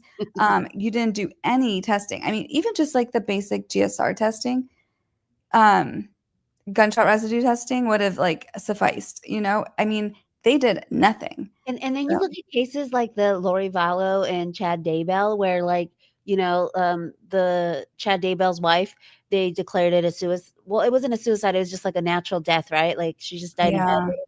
And then later you find out that like, so it's, I don't know, once you've seen it, you're like, right away, I'm the type of person that if someone says, oh, this is how they died, I'm right away. It's like, guilty before innocent or whatever. Everyone's a suspect. It's not exactly what it looks like. Like, let's reinvestigate it, look at it again. But maybe that just comes from, doing true crime a lot. And again, yeah. And Jana was so reasonable. I mean, she was so like much calmer than I would have been talking to the DA. I'll tell you that. And she put total bitch in the slide. I know. I wrote that. I was listening to it because I was like, I can't stand this lady. Gaslighting to the 9th degree. It takes her a minute to realize she's dealing with very, very smart, educated people. And he even points that out. Like, we're not just like, what the heck are you talking about? I'm a data engineer. This is what I do for a living. I'm a fact finder. She said the bruises markings were from laying down. Mm-hmm. Okay, now a freshly painted nails, but one is broken. Insists it's not a defensive wound. And it wasn't like it looked chipped or nothing. It looked like it was like broken off. Mm-hmm. The now jailed coroner who murdered his wife, which Jana told us at the beginning of the show. If you go over to her TikTok, I think she said she just posted it. Explained to the DA that this is just a female suicide based on how she held the gun. That's the part that like I was like, okay, this guy who is in jail for murdering his wife, that's who the DA is citing as saying Gabe. Because there's another part, she's like, oh, I talked to the coroner and he said this is actually how like females hold the gun for suicides like this. And I was like, what are you talking about? It sounds like the coroner maybe has had some possible murders in his past, in my opinion, allegedly. Crystal started to track his movement weeks before she was getting ready to leave him. It was 1 week. Yeah, for messing with these. Allegedly, this is the part that was compelling to me. People were pulling their kids out of Tony's karate school because of accusations of being inappropriate with underage girls. Yeah, so that's when he's like, "We're gonna be." I was waiting for the karate school like at 4 o'clock, and it's like, what? Like, apparently they were going out of business because no one wanted to do business with this guy. Allegedly, that's just the rumor around town. The sheriff now has an attorney. Yeah, now the sheriff has an attorney, so he won't speak with them about this case any further. Tony is still employed by the sheriff's department, so there's a conflict of interest with that case being there. No, he was at the time of the death.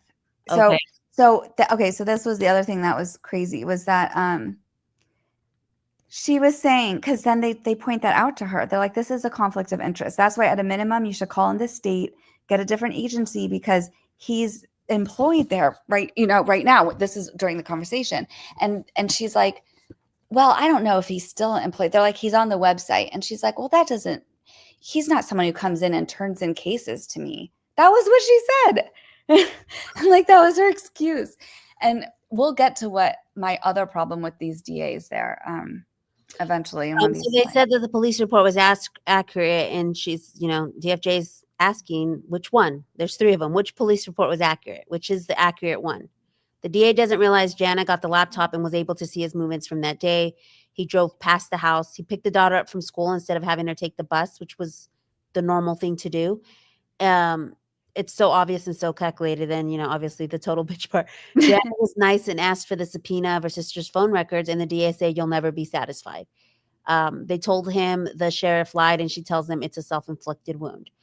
Tells them to contact a civil attorney, just like Ellen Greenberg, because she knows this will outspend and outlive you. Yes, that's what I was saying. So when the DA said to her, "You should like go civil route, like this is civil," that to me, that's like code word, because we see a lot of these cases, and they're saying, okay, like just try to sue us and see what happens. And then because the city has all the resources, most of the time you're not, and they also get like high immunity for a lot of these positions. So that usually you're not going to win, and they're going to outspend you, and they're going to outlast you. And it's like, or they're going to get high immunity and it will be dismissed. So she's just like, "Oh, well, if you guys like want answers, just take this civilly." And it's like, it's crazy. And so if you guys didn't follow the Ellen Greenberg case, who are me and DFJ sisters? No. No, we're sisters in crime. Yeah.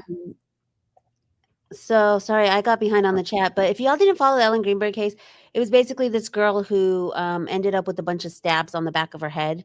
Like 40 stab wounds, and they said it was a suicide. And there's no way, because when you stab yourself there, that's like your spine is, there was a lot of wounds where the neck and the spine connects with the head and stuff. She was paralyzed. You wouldn't be able to continue because your hands would go paralyzed. So, there's... And her final stab wound was to her heart, and then her shirt was zipped up over it. And they still said it was suicide. And they still called it a suicide. So her parents fought and fought and fought. And one of the people that I'm going to try and tag on all of this and send this info over to is Brian Enton. If y'all know him from the Gabby Petito fame, he was big covering that case. He also covered Idaho 4. And he is the person, I believe, that got a lot of eyeballs on Ellen Greenberg. He spoke to the paramedic who was there. He got an exclusive interview with the paramedic. And eventually what happened in February of 2025, they did go the civil route, right? Yeah. So if you keep scrolling up, but basically, but theirs is a little different, because they actually, still had some of the body like preserved to do that additional testing.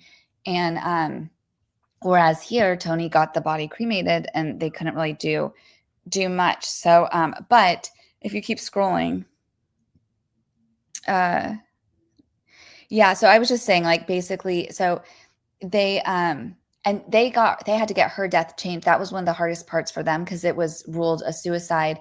So no one would investigate it because it was closed as a suicide. The difference here, this case is still open. So all we need is the DA to tell the state police to invite them to come investigate this case. And so keep going. If you just keep going. Yeah, so this was the Ellen Greenberg, like what they ended up having to do that you were saying. So I was just showing like an example. Okay. So here was this was my favorite slide. Okay. So CJ and I, we had questions for the chat and the replay crew. If you're in the replay crew, put it in the comments, please. But we want to know what the best evidence there is that you guys think would lead to either like an arrest of Tony or to change the cause of death. And so CJ and I were kind of like, these were our like little brainstorms. But we wanted to know what the chat thought. So mine, the one that I said was the shell casing being found by him, but not in any of the photos. She didn't let DA know what she was looking for in the crime scene photos, and it was not there. So for me, that was my thing where him finding that shell casing, to me, it seemed like it implicates him in something that it wasn't there, and then all of a sudden it was.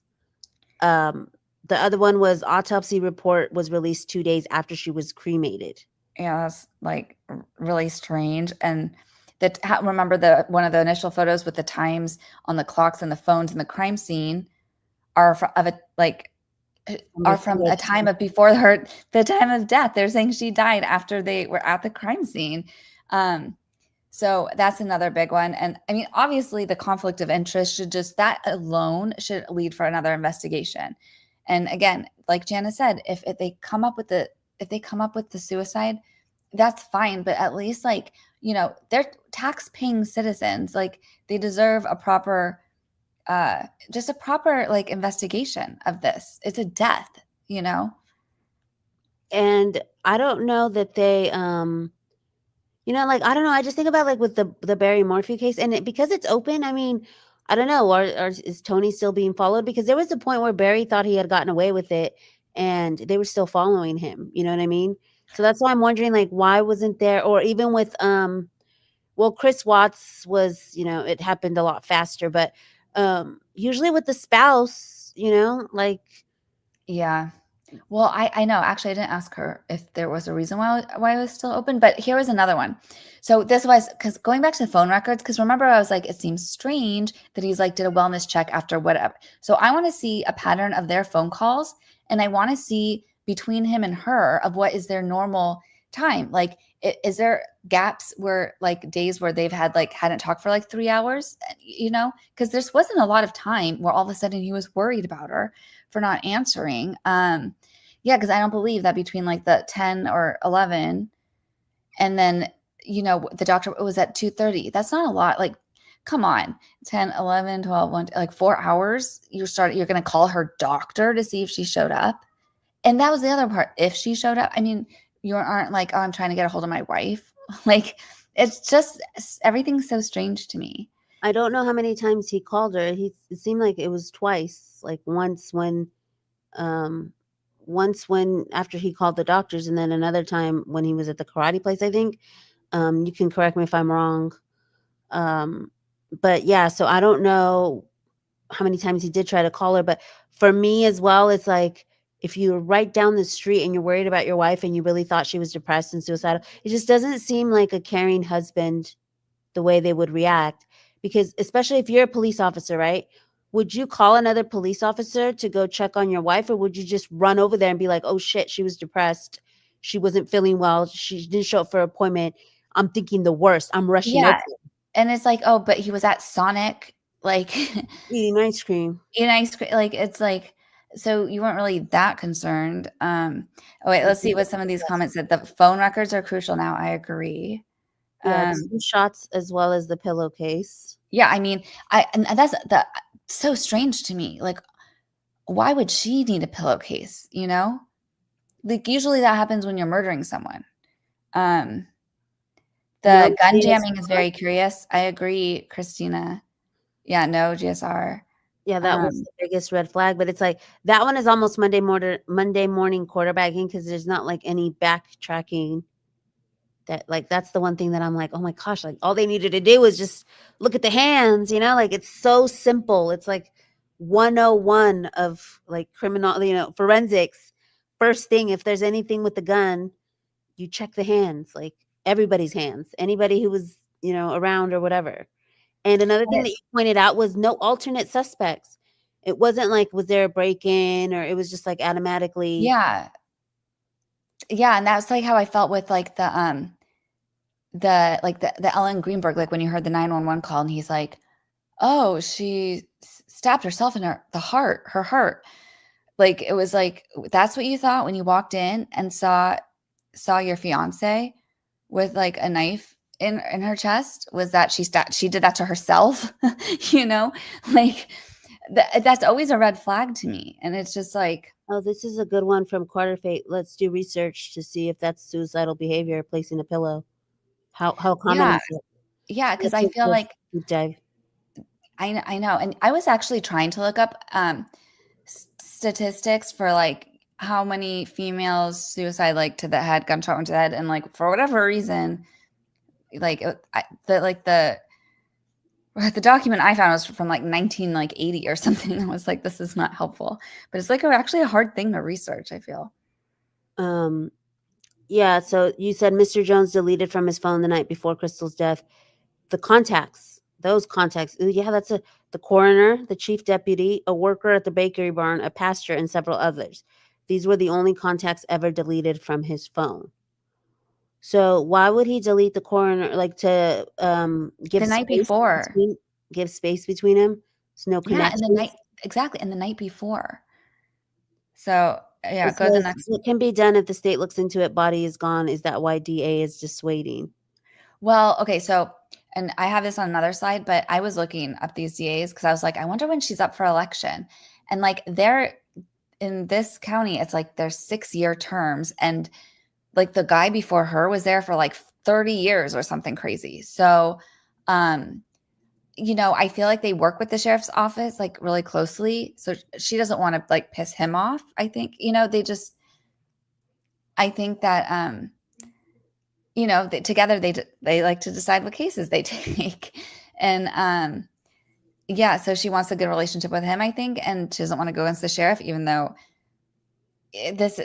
what she should have done was just been like, let me just get another agency in here so like, we protect you guys. Like that would have protected everyone, just to have another agency that there was no conflict of interest, because there's a huge conflict of interest. The fact that the husband was employed by the sheriff's department. Mm-hmm. I love this comment. Joy says, sus. It's definitely sus. Was the shell casing to the right? I don't remember. He said he found it on the on the dresser, and in the pictures, I believe, was the dresser to the left of where she was laying, I believe? Or was it on the right? But it still doesn't make. I mean, I guess it would have to have been on the left. Land right on the dresser. But I don't know. My kiddos are on another level. That's okay, Victoria. Thanks for stopping by tonight. I think the phone records, yeah. Where are the phone records? Could we even get phone records that far back, though? That's the thing. It's like, no, at this like there might be evidence. Go back to the other slide though that we were on before. This one? Yeah, no, the one before this one. Yeah. So okay, this is the thing, because we were like, okay, well, we're in 2025, like you said. It's hard to get stuff now going back, because originally, so she had hired these.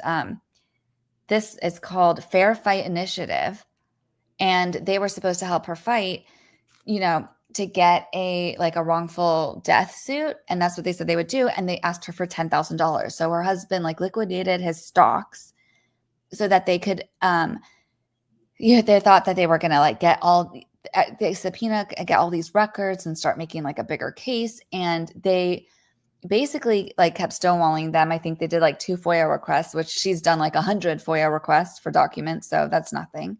And then the statute of limitations passed to do the wrongful death case. And so now these people basically stole their money and didn't do anything for them. And then now they've lost all this valuable time where they could have been subpoenaing, for all these records. So just a little side note, I might look into their 501c3 status and just do my thing. But anyways, okay, keep going. It says, I Googled it and a gun cannot fire if jammed. Sometimes it can jam after. So because usually you're supposed to basically hold it with 2 hands and steady. And if you don't, because it will go back, sometimes the hammer can't go all the back forward and it will jam. And because I've trained some of my friends to shoot, so I've had to teach them how to do this, and I've seen them do it. But I've never shot with one hand. I always use 2 hands. So this whole thing doesn't make any sense to me. Oh yeah, and this was just a slide just to show that there's only basically 3 ways to get the Louisiana State Police to take over, and they have to be either the sheriff has to invite them, which we know won't happen. The governor has to order a review. Won't happen. The attorney general has to initiate a review. Yeah, it won't happen. And so then it's the DA requests or convenes a grand jury. She's already said no, but our mission today is to convince her otherwise. Public pressure escalating is one way to do it. And DFJ, she's so optimistic. She's like, we can do this. Yeah, I think we can do it. I think we can do it. And this was just see this one on the left. It says the DA before. Okay, well that DA was there he did 1 term, but the one before that was there from 1997 to 2015. How many years is that? 18 years. Yeah, 18 years. I mean, 18 years. Someone was this is so crazy. So this is her first term, and she probably thinks she's going to be here a lot longer. I don't know. I just think whatever. She's up for re-election in 2 years. So I just kind of want to make her feel like she's not, if there's enough public pressure, like it could, maybe it will make her reconsider, especially with that recording. I mean, I feel like we could edit out we can make like an edit of that recording to show like how ridiculous this whole thing is. And maybe that will put pressure on her to like, just all she has to do is invite the state police to take it over. It's an open case. There was a conflict of interest. That's it. Oh, okay. So, and then I think on the next one is bigger, or maybe I just did. Okay. So actually go back. Sorry. Can you go back? I think I do have it again, but Janice said something else, like how like the fax is there because it is, kind of like a smaller, older town, that they were getting more responses like sometimes when they fax things. So I don't know if anyone has a fax machine. You can fax from your phone now. They have like phone fax. You can? Yeah, they have like apps and stuff so you can fax from your phone. So I can do like a little tutorial or something for it.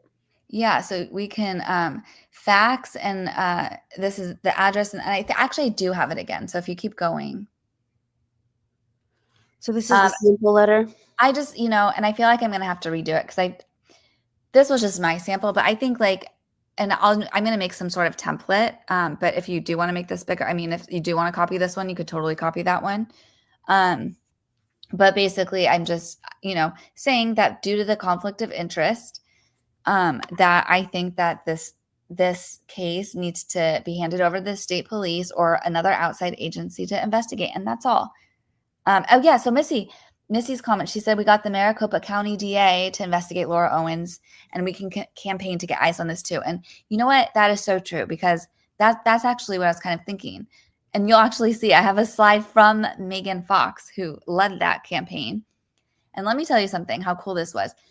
And Megan Fox is like, I want everyone to send letters, like snail mail letters. And she got people from all around the globe, and people were posting photos of like putting their letter in the mailbox asking for her to prosecute this Laura Owens, which is a crazy case. Do you know about that case, CJ? Yep. Okay. I'm just making sure you knew. Well, what is it? Laura Knighty is oh yeah, she covers it. Okay. So that was just a and there was a case, I mean, it was like a perjury. It's just, she just lied and faked a bunch of pregnancies and medical records. So it wasn't like a, like a murder crime, but she was still like a serial criminal. And they actually are prosecuting her. And so but that was right before an election year. That's why I think it also kind of helped, but we can still do this. Okay. Keep going. Okay. You know what? I didn't think I could have made it bigger and I didn't hear. This is my big one. Okay. So here's ask the DA to have state police take over the Crystal McCrory case. So here's the facts. There's the snail mail letter writing. I think I'm going to put a letter in the mail. Yeah, I think we should do letters in the mail, especially because there's a PO box.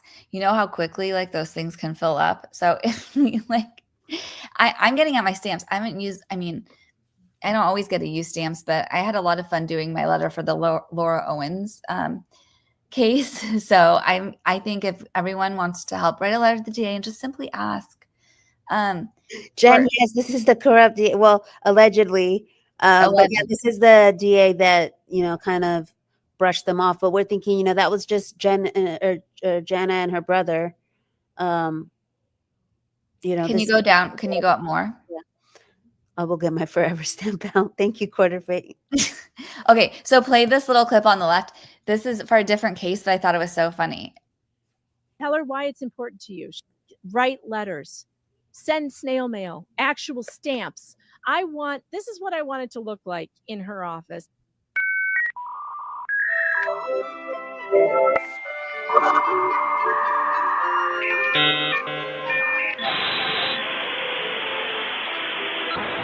You've got mail. I just thought that was funny. But that was like what I felt like an inspiration was to mail them. Okay. And so this is the link tree again. And like you said, all of this is in the description, her Facebook, her YouTube. I don't know. Jana probably had to leave because I haven't seen her in the chat or if she's just listening. But we do appreciate again, Jana, for sharing her her story with us, and I keep going. Wait, there's more. you guys can continue to follow it. This is the media that you can reach out to. We have Turtle Boy of Karen Reed fame. He does cops investigating cops in themselves. Dustin Poirier, LA Hero. The Interview Room, Billy Little and Billy Little. It's the Cold Case Foundation with Billy Little. Nancy Grace. She does all true crime. She delved into the Ellen Greenberg case. Gavin Fish also aided in the Ellen Greenberg case. Brian Enton, who I was telling y'all about. He just started his YouTube channel, so Brian Enton. Tag him on YouTube on this. I actually tagged him in the description of this. Did you really? Yeah. Oh, good job.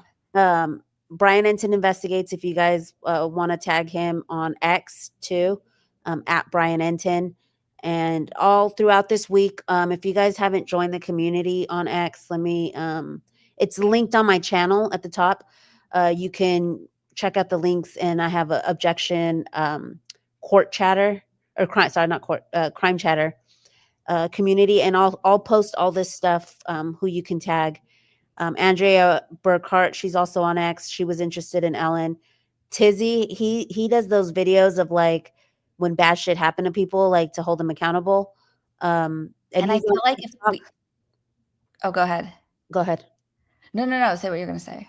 I was just going to say he's on TikTok, and then go to the next one. Oh, yeah. And I was just going to say for him, I mean, maybe if we do, I feel like because some of those recordings are so good, I feel like if we put a little clip together of it and be like, because he's good at sending people some, maybe that could work. Surviving the Survivor. And then Megyn Kelly just started her true crime show. And I was going to tag the producer as well as Megyn Kelly to see if they wanted to cover it on her show. So it's at MK True Crime. And then at LDAA Justice is who you can tag, because that's the Louisiana DA. Yes. So and they post. So you can go to their page and put stuff. I tagged them today, but I'm going to also start posting it under their posts. These were my questions. This one. Yeah, you read that one. So she says, and if y'all don't follow DFJ on X, it's don't FCKW with Justice. Christina will link it. But so she says, hi, LDA Justice. Why was Crystal's body cremated 2 days before her autopsy report was released? Why wasn't an actual autopsy conducted? Why won't DA Penny Douciere simply let the state police take over the open case, despite the fact that Crystal's husband's employment at the sheriff's office was a conflict of interest in the investigation? Why wasn't the husband ever considered a suspect? Why were there 3 versions of the police report? Shall I go on? So it's like, she's holding her accountable, because that's the thing. It's like all that Crystal's brother and sister wanted was an answer to the questions. And you see that time and time again. We saw that in the Maya Maletti case with Larry Maletti. Luckily, he did get arrested, but in large part because Billy Little from the Cold Case Foundation, they got a hold of him really quick. And he went and did most of the private investigative work that the cops didn't. The cops literally were like, oh, she ran off somewhere. She's probably out with her friends drinking. And the sister had a gut feeling and was like, this doesn't seem right. And, she was the one who pushed. So, thank God for, a brother and a sister that Crystal had that, they're not letting this go, because all they want is answers to their questions. They're not being, they're not harassing the DA. They're not, talking crap to them or nothing. They're very calmly being like, well, the reason why we want the phone calls is because it will show us this. Or have you looked into, and he even respectfully says, I'm a data engineer. This is what we look for, trying to educate her. Yeah. In a way that, And she's like, this is complicated. And so the next one says, what? This is where, botched investigation. And I love the slides and stuff, which help visuals do. So that's why she was talking about maybe making little videos or stuff that we can, share and repost. I know. And Christina has been so nice. I'm so sorry. I was stressed out in the beginning. I just I wanted to do right by Crystal, and of course everything crashed. But Christina was so right. She's like, we can edit some of this. We'll make the slides look better. And I swear to God, Jana, I'm good for my word, so I'll make it right. Yeah, and you know what? I could have made it like that to make it a little bit bigger, which I just now realized. We're still small. Yeah. Okay, so even in Idaho 4, they didn't get answers because the university had a hold. Yeah. Mm-hmm. And I don't know how good that is for the family. So that's part of a much broader and larger conversation is the families being kept away and how that affects cases. Because there's been plenty of cases where that has happened. You know, I just thought of something. I kind of wish that Blake Lively had subpoenaed the Justice for Crystal McCrory channel because every channel that was subpoenaed blew up, you know? So, Yeah. Hey, Madison, thanks for showing up. We're still going. We're kind of wrapping up here, but there is a really true crime coverage guy. His name is Mike. He has this channel called That Chapter. I think you might know him already if you're into true crime. Link that in the chat, and then I can copy it and check that out because I haven't checked him out unless I have and I just don't remember the name. Because it was funny the other day when we were doing coworker stuff. DFJ's like, "Oh, I'm going to send you a clip," and then it ended up being Chris from the interview room, and I'm like, "I know him." It brought back memories and stuff, but yeah, thank you so much to my mod Christina, and she's holding down the chat. There's more slides. There's only 4 more. Yeah, Or 3 I'm more, I looking at the guess. chat, and is this it? Okay, yeah, that chapter. Okay, cool. Then I can link it from there. Do they have the phone records? The DA. We don't know that they ever downloaded his I don't record. think they did because they literally said it was a suicide and that's it. But I forgot to ask Jana like why they didn't just close it right then and there, why it's still open. And it could be, I mean, maybe she did file something that kept it open. And yeah, these people aren't going to do anything. This is the Jeff Landry's the governor and Liz Morell is the AG. But it never hurts to like if you do see them post, just to be like, "Hey, can you let Pennywise or whatever her name is, DA Penny, you should have the state police come like investigate this case." I mean, and like I said, Jana and the family said if they come to the same conclusion, they'll accept it. But it's just like have some respect for this person. Yeah, here's a change.org that's also in the link tree. Yes, the change.org petition. It's got about 2,300 signatures. So let's see. And that was posted February 2nd. So see how I said there was like another like little spurt of reawakening here? Oh, sorry. Camilla said her phone records, they were asking the DA for them. Why? Oh, because the DA could have, she could have gotten them, like made Tony, whatever. I think it may been under Tony's account either, or it's just the DA can subpoena for records. So they were asking her because technically, I guess, they were the ones overseeing this case. Yeah, and she was even saying like you don't even need Tony's approval because they just want hers. Yeah, Maybe Christina. the phone was in evidence or something. I don't know.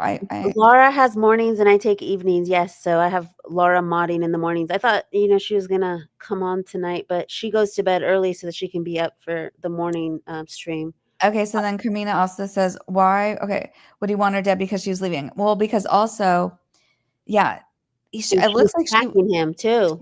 She was good. Yeah, she was tracking it, but he didn't know that part though. But she was on to him, and I think that maybe she was going to leave him. That's what the siblings think, and also apparently, like they think she had just found out about the rumors that he was doing inappropriate things with girls, and then I don't know what it was. She confronted him on that 10 o'clock phone call. Like, did she confront him with something? That was my Roman Empire where I was like, did she confront him and then things got messy?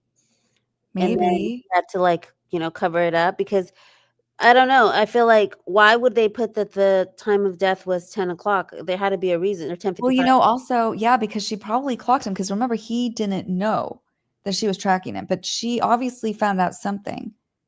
And because like if she was able to track him and was logged into his Google or whatever, that means she also could see like his emails and everything else.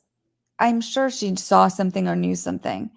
And like whatever she said, I think that could be it. Were there any money issues? I don't know. Yes, there was. But I do know that she tried to get her insurance. So you know how like with Chad Daybell and all them, that was like all about the insurance, Mhm. L'Oreal. And the weird part with this one is he calls her job, but her insurance had not been reinstated because she had just gone back to work, right? Or she was not working enough to have the full insurance. So then he finds out that she didn't even have the life insurance. So I don't know if, that's common for you to call that quickly, because I know in the Shayna Gardner case where she used a hitman to unalive her husband, she calls her ex-husband's fiance a day later and is like, "Hey, can I get his death certificate? Because I need to file the whatever claims or whatever." So that was already sus. Like, wait, what? Well, and actually, yeah, Carmina's right. She said it was Premeditated because he because he deleted the contacts. Oh, Yeah. good eye. That's what DFJ says. We have the best chat. We have a really smart chat. Good And eye. yeah, the other thing that Missy was saying was about the money. I think no, the insurance just hadn't kicked in or something.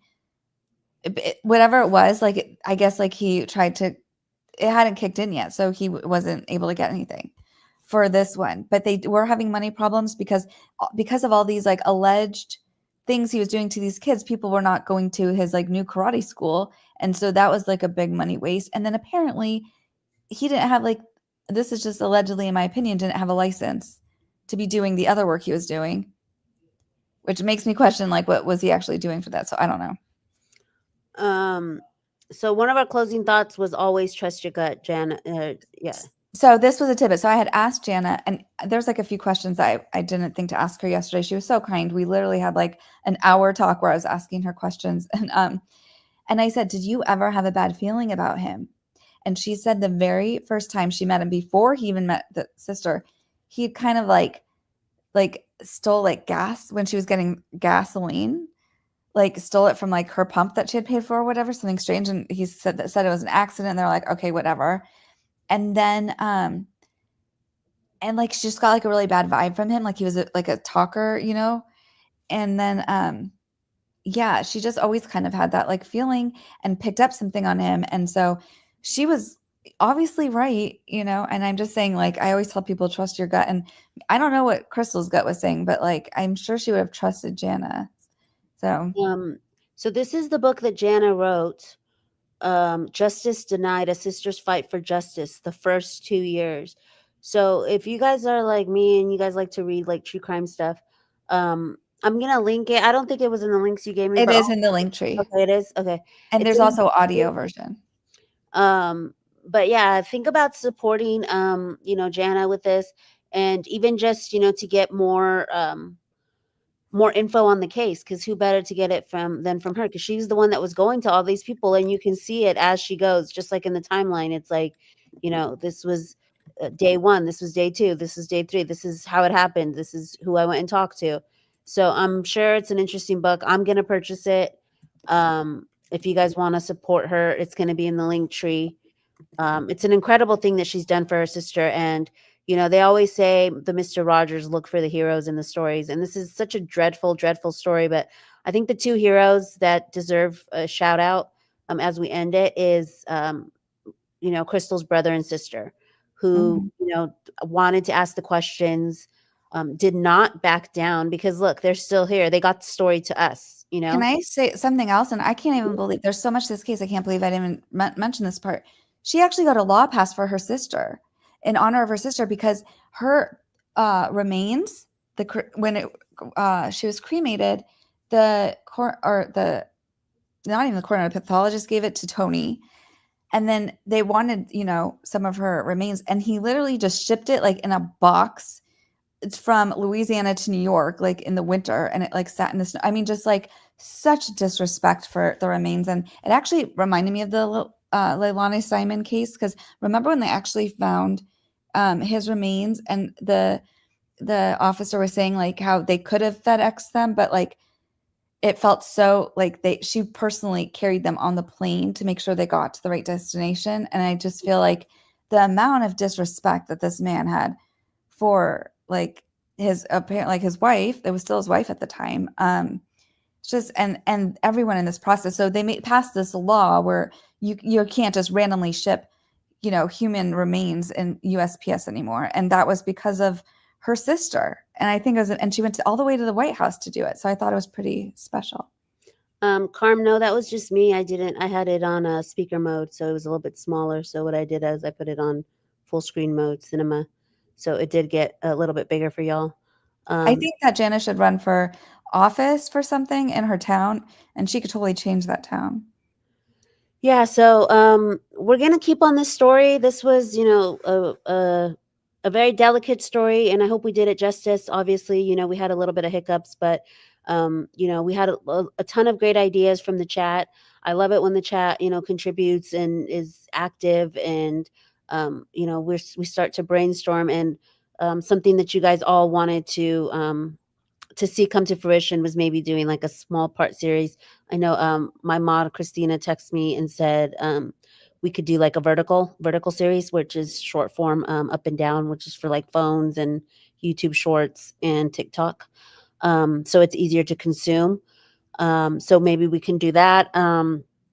Yes, Jana is the real MVP. Love her still advocating so many years later. Dude, y'all gonna make me cry. Y'all gonna make me cry. No, it really is. And I don't even know how she found me. I didn't ask her that. Actually, I kind of wanted to ask her that too. But I mean, it could have just been she was reaching out to like anyone, or I wonder if there was like a certain case or anything. But like whatever it is, good for her, because I mean, she's doing the right things, and there's a lot of good coverage of this. And I think that I told her I'm going to try to help her like get that billboard, and I want to get one right like by the DA's office so she can kind of feel the pressure. And now that we all have like a focus, is basically the DA needs to invite the state police to, and investigate this open case where there's a conflict of interest for the local police to be looking at it. So. Yep, I agree. So really quick, a place where you guys can catch up is here in the community on YouTube. There is a community tab. I'm gonna pull it up for y'all real quick, so you guys can see that. And hold on, let me share this. Okay, so there's a community tab with posts. We have our show here.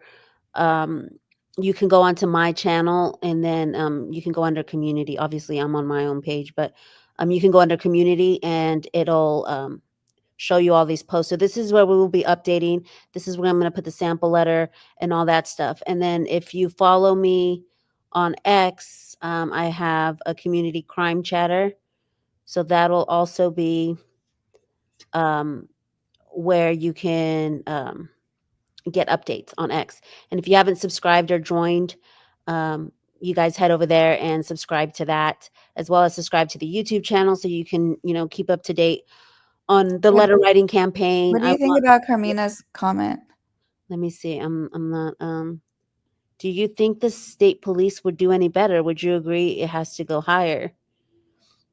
I'd have to do a little bit more research, I guess, to see, these. I'm not too familiar with these governors, or I know that in the Micah Miller case, we tried to go to the governor and stuff like that. So sometimes, it's trial and error. You try, and then you realize, okay, well, that's not going to happen. But CJ, because we follow a lot of cases. How many can you think any off the top of your head from Louisiana that, like, big ones that? No, I can't think of any. I'm like Florida now. Florida, yeah, cesspool of crime. I don't know why a lot of the true crime comes out of there. But I feel like, so I think the reason why we're saying the state is because it would just be that's what should have happened in the beginning. And as it stands now, because it's not closed, I mean, that is protocol. There's a conflict of interest. They needed to get an outside agency, and that would be the next thing to happen. So, and the thing, I don't think going higher, I just don't think that they would, I know it sounds bad, I don't think they would take a case like this, but I think they have to follow protocol, and they didn't here. So at least start there. Yeah. And for me as well, like what I want my focus to be is just getting the story out there. Even, yes, on the side, we're doing the DA stuff, and that's the main focus, but also contacting the media. If you watch a YouTube channel on the link tree, Jana has her own YouTube channel. She has a playlist of all the, the YouTube true crime channels that have helped her throughout these years. And it's humbling to see, everyone who has contributed to telling the story and the different ways they've told the story. And so I think that's important. If there's a channel that you watch that you like, consider sending them a message in their community. Hey, can you cover this story? Send them our video, or if you're on X, send DFJ's posts to, you can, the 2 posts that she did today, tagging the story and everything. You can tag news stations. It worked in the Baldoni case. We tagged News Nation, and News Nation ended up covering the subpoena gate. So I heard there were so many drops in the case, in the Lively case today, which I normally always cover, and I was like doing these like failed slides all day. So I missed all those. I need to I definitely want to catch up on those. But I just felt like this, I'm so glad to have covered this with you, because this is like right up our alley, and like things that we like to shine more light on. Roman Empire, because I was just like it just does not add up. It's going to keep me up at night. But Carm is saying, I fear it could be like Karen Reed, where the state police was also botching the FBI getting involved, did shift things a bit as far as perjury and finding inconsistencies, is why I say that. Okay. Well, it just feels like this guy is bordering on all these I don't know. I just feel like something like this only will escalate. And it's okay, there's rumors about this. And then he has a past of violence. And now he's getting married again. What is this now? Number 4? I don't know. I just feel like it's going to get big. I just think it's going to get worse. If he's the one who did it. Case, Joy says, thank you, DFJ. DFJ is the one who brought it. So also thanks to DFJ. Thanks to Jana. She's not in the chat, but hopefully we can keep in touch with her and keep her updated on what we're doing in our community for her. Because Missy says, I would want this help if it were my family member. And that's, what I think. I would want to have family members who fought for me. God forbid anything ever happened to me. But I know. But I don't think any of my family would be able to do what Jana's done. Yeah, no, a lot of people would give up. Well, you get so defeated. But all these people gaslit pages dropped in Blake Lively. Was this while we were on the stream? No, this is all day today. I mean, my inbox says I have 13 or something I didn't see anything. So yeah, I was prepping for this and putting out fires in real life with real life problems. But one of the things me and DFJ were also talking about is how when you look at stuff like this, your problems are. It puts it into perspective. Yeah, it puts it into perspective. So thank you, chat. We appreciate you. Tomorrow night's show is going to be on. I haven't decided if I'm going to do a manhunt episode on all the manhunt stuff. We've caught 2 people, Travis Decker and then the guy out of Tennessee. There's one still out we're still hunting for. So I'm not sure if we're going to do that one or if we're going to do the one that I had scheduled for yesterday, but my throat wasn't doing good, was the Judgment Day, which we were going over people who had appeals and, had been found guilty or not guilty. And we were going to go over the chat. Scott Peterson had an appeal that, no one covered. Nobody covered. The honor killings, they were found not guilty, which I felt was not good. Wait, who? The honor killings. Oh, yeah. And then that's because they couldn't say it. Yeah, they couldn't say it. So and then obviously Diddy, a lot of update on that one with the pardon and all that stuff. So just stay tuned to the community because I'm just starting my channel and obviously I'm still recovering from being sick. So stay tuned.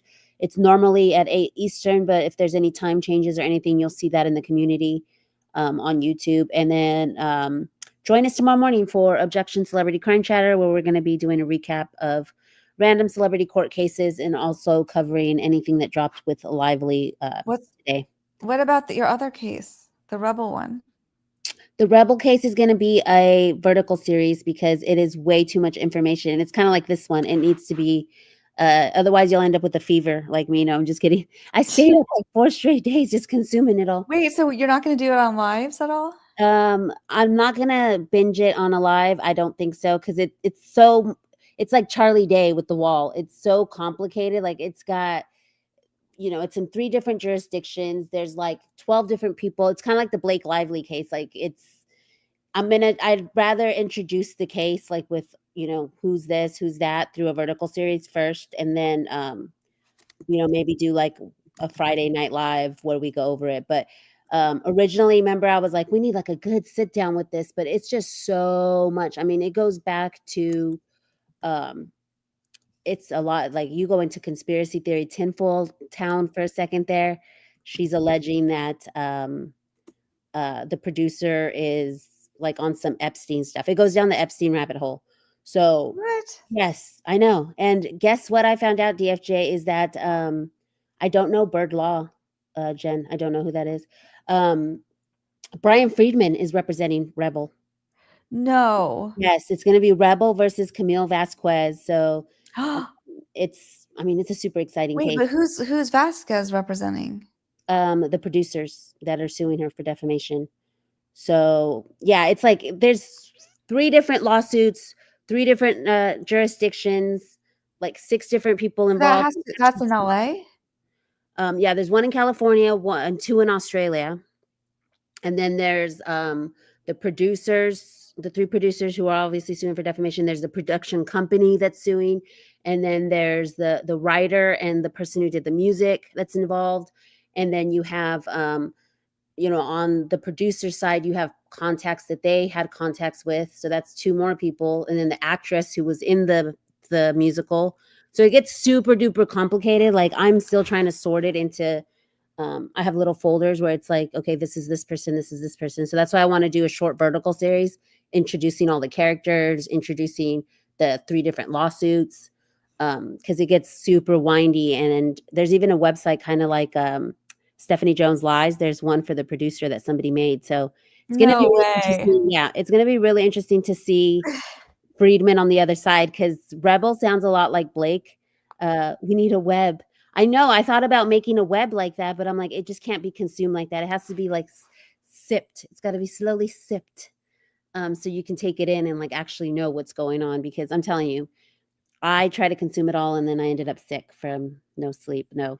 Does she even have that much money to be in that many lawsuits? I don't know how that's going to work. But obviously Friedman's represented Camille. Yes. Camille was Depp's lawyer. Yeah. So it's going to be 2 of my favorite lawyers, because I love Friedman and I love Camille. So I don't know how I feel about it. It's the same way how I don't like Michael Gottlieb, but I kind of like how he does the Drake case a little bit. I did see that filing today. That a little sassy. That Perez asked for sanctions on Michael Gottlieb. Oh, I didn't. It was like just because he lied about what Perez had said in one of his videos.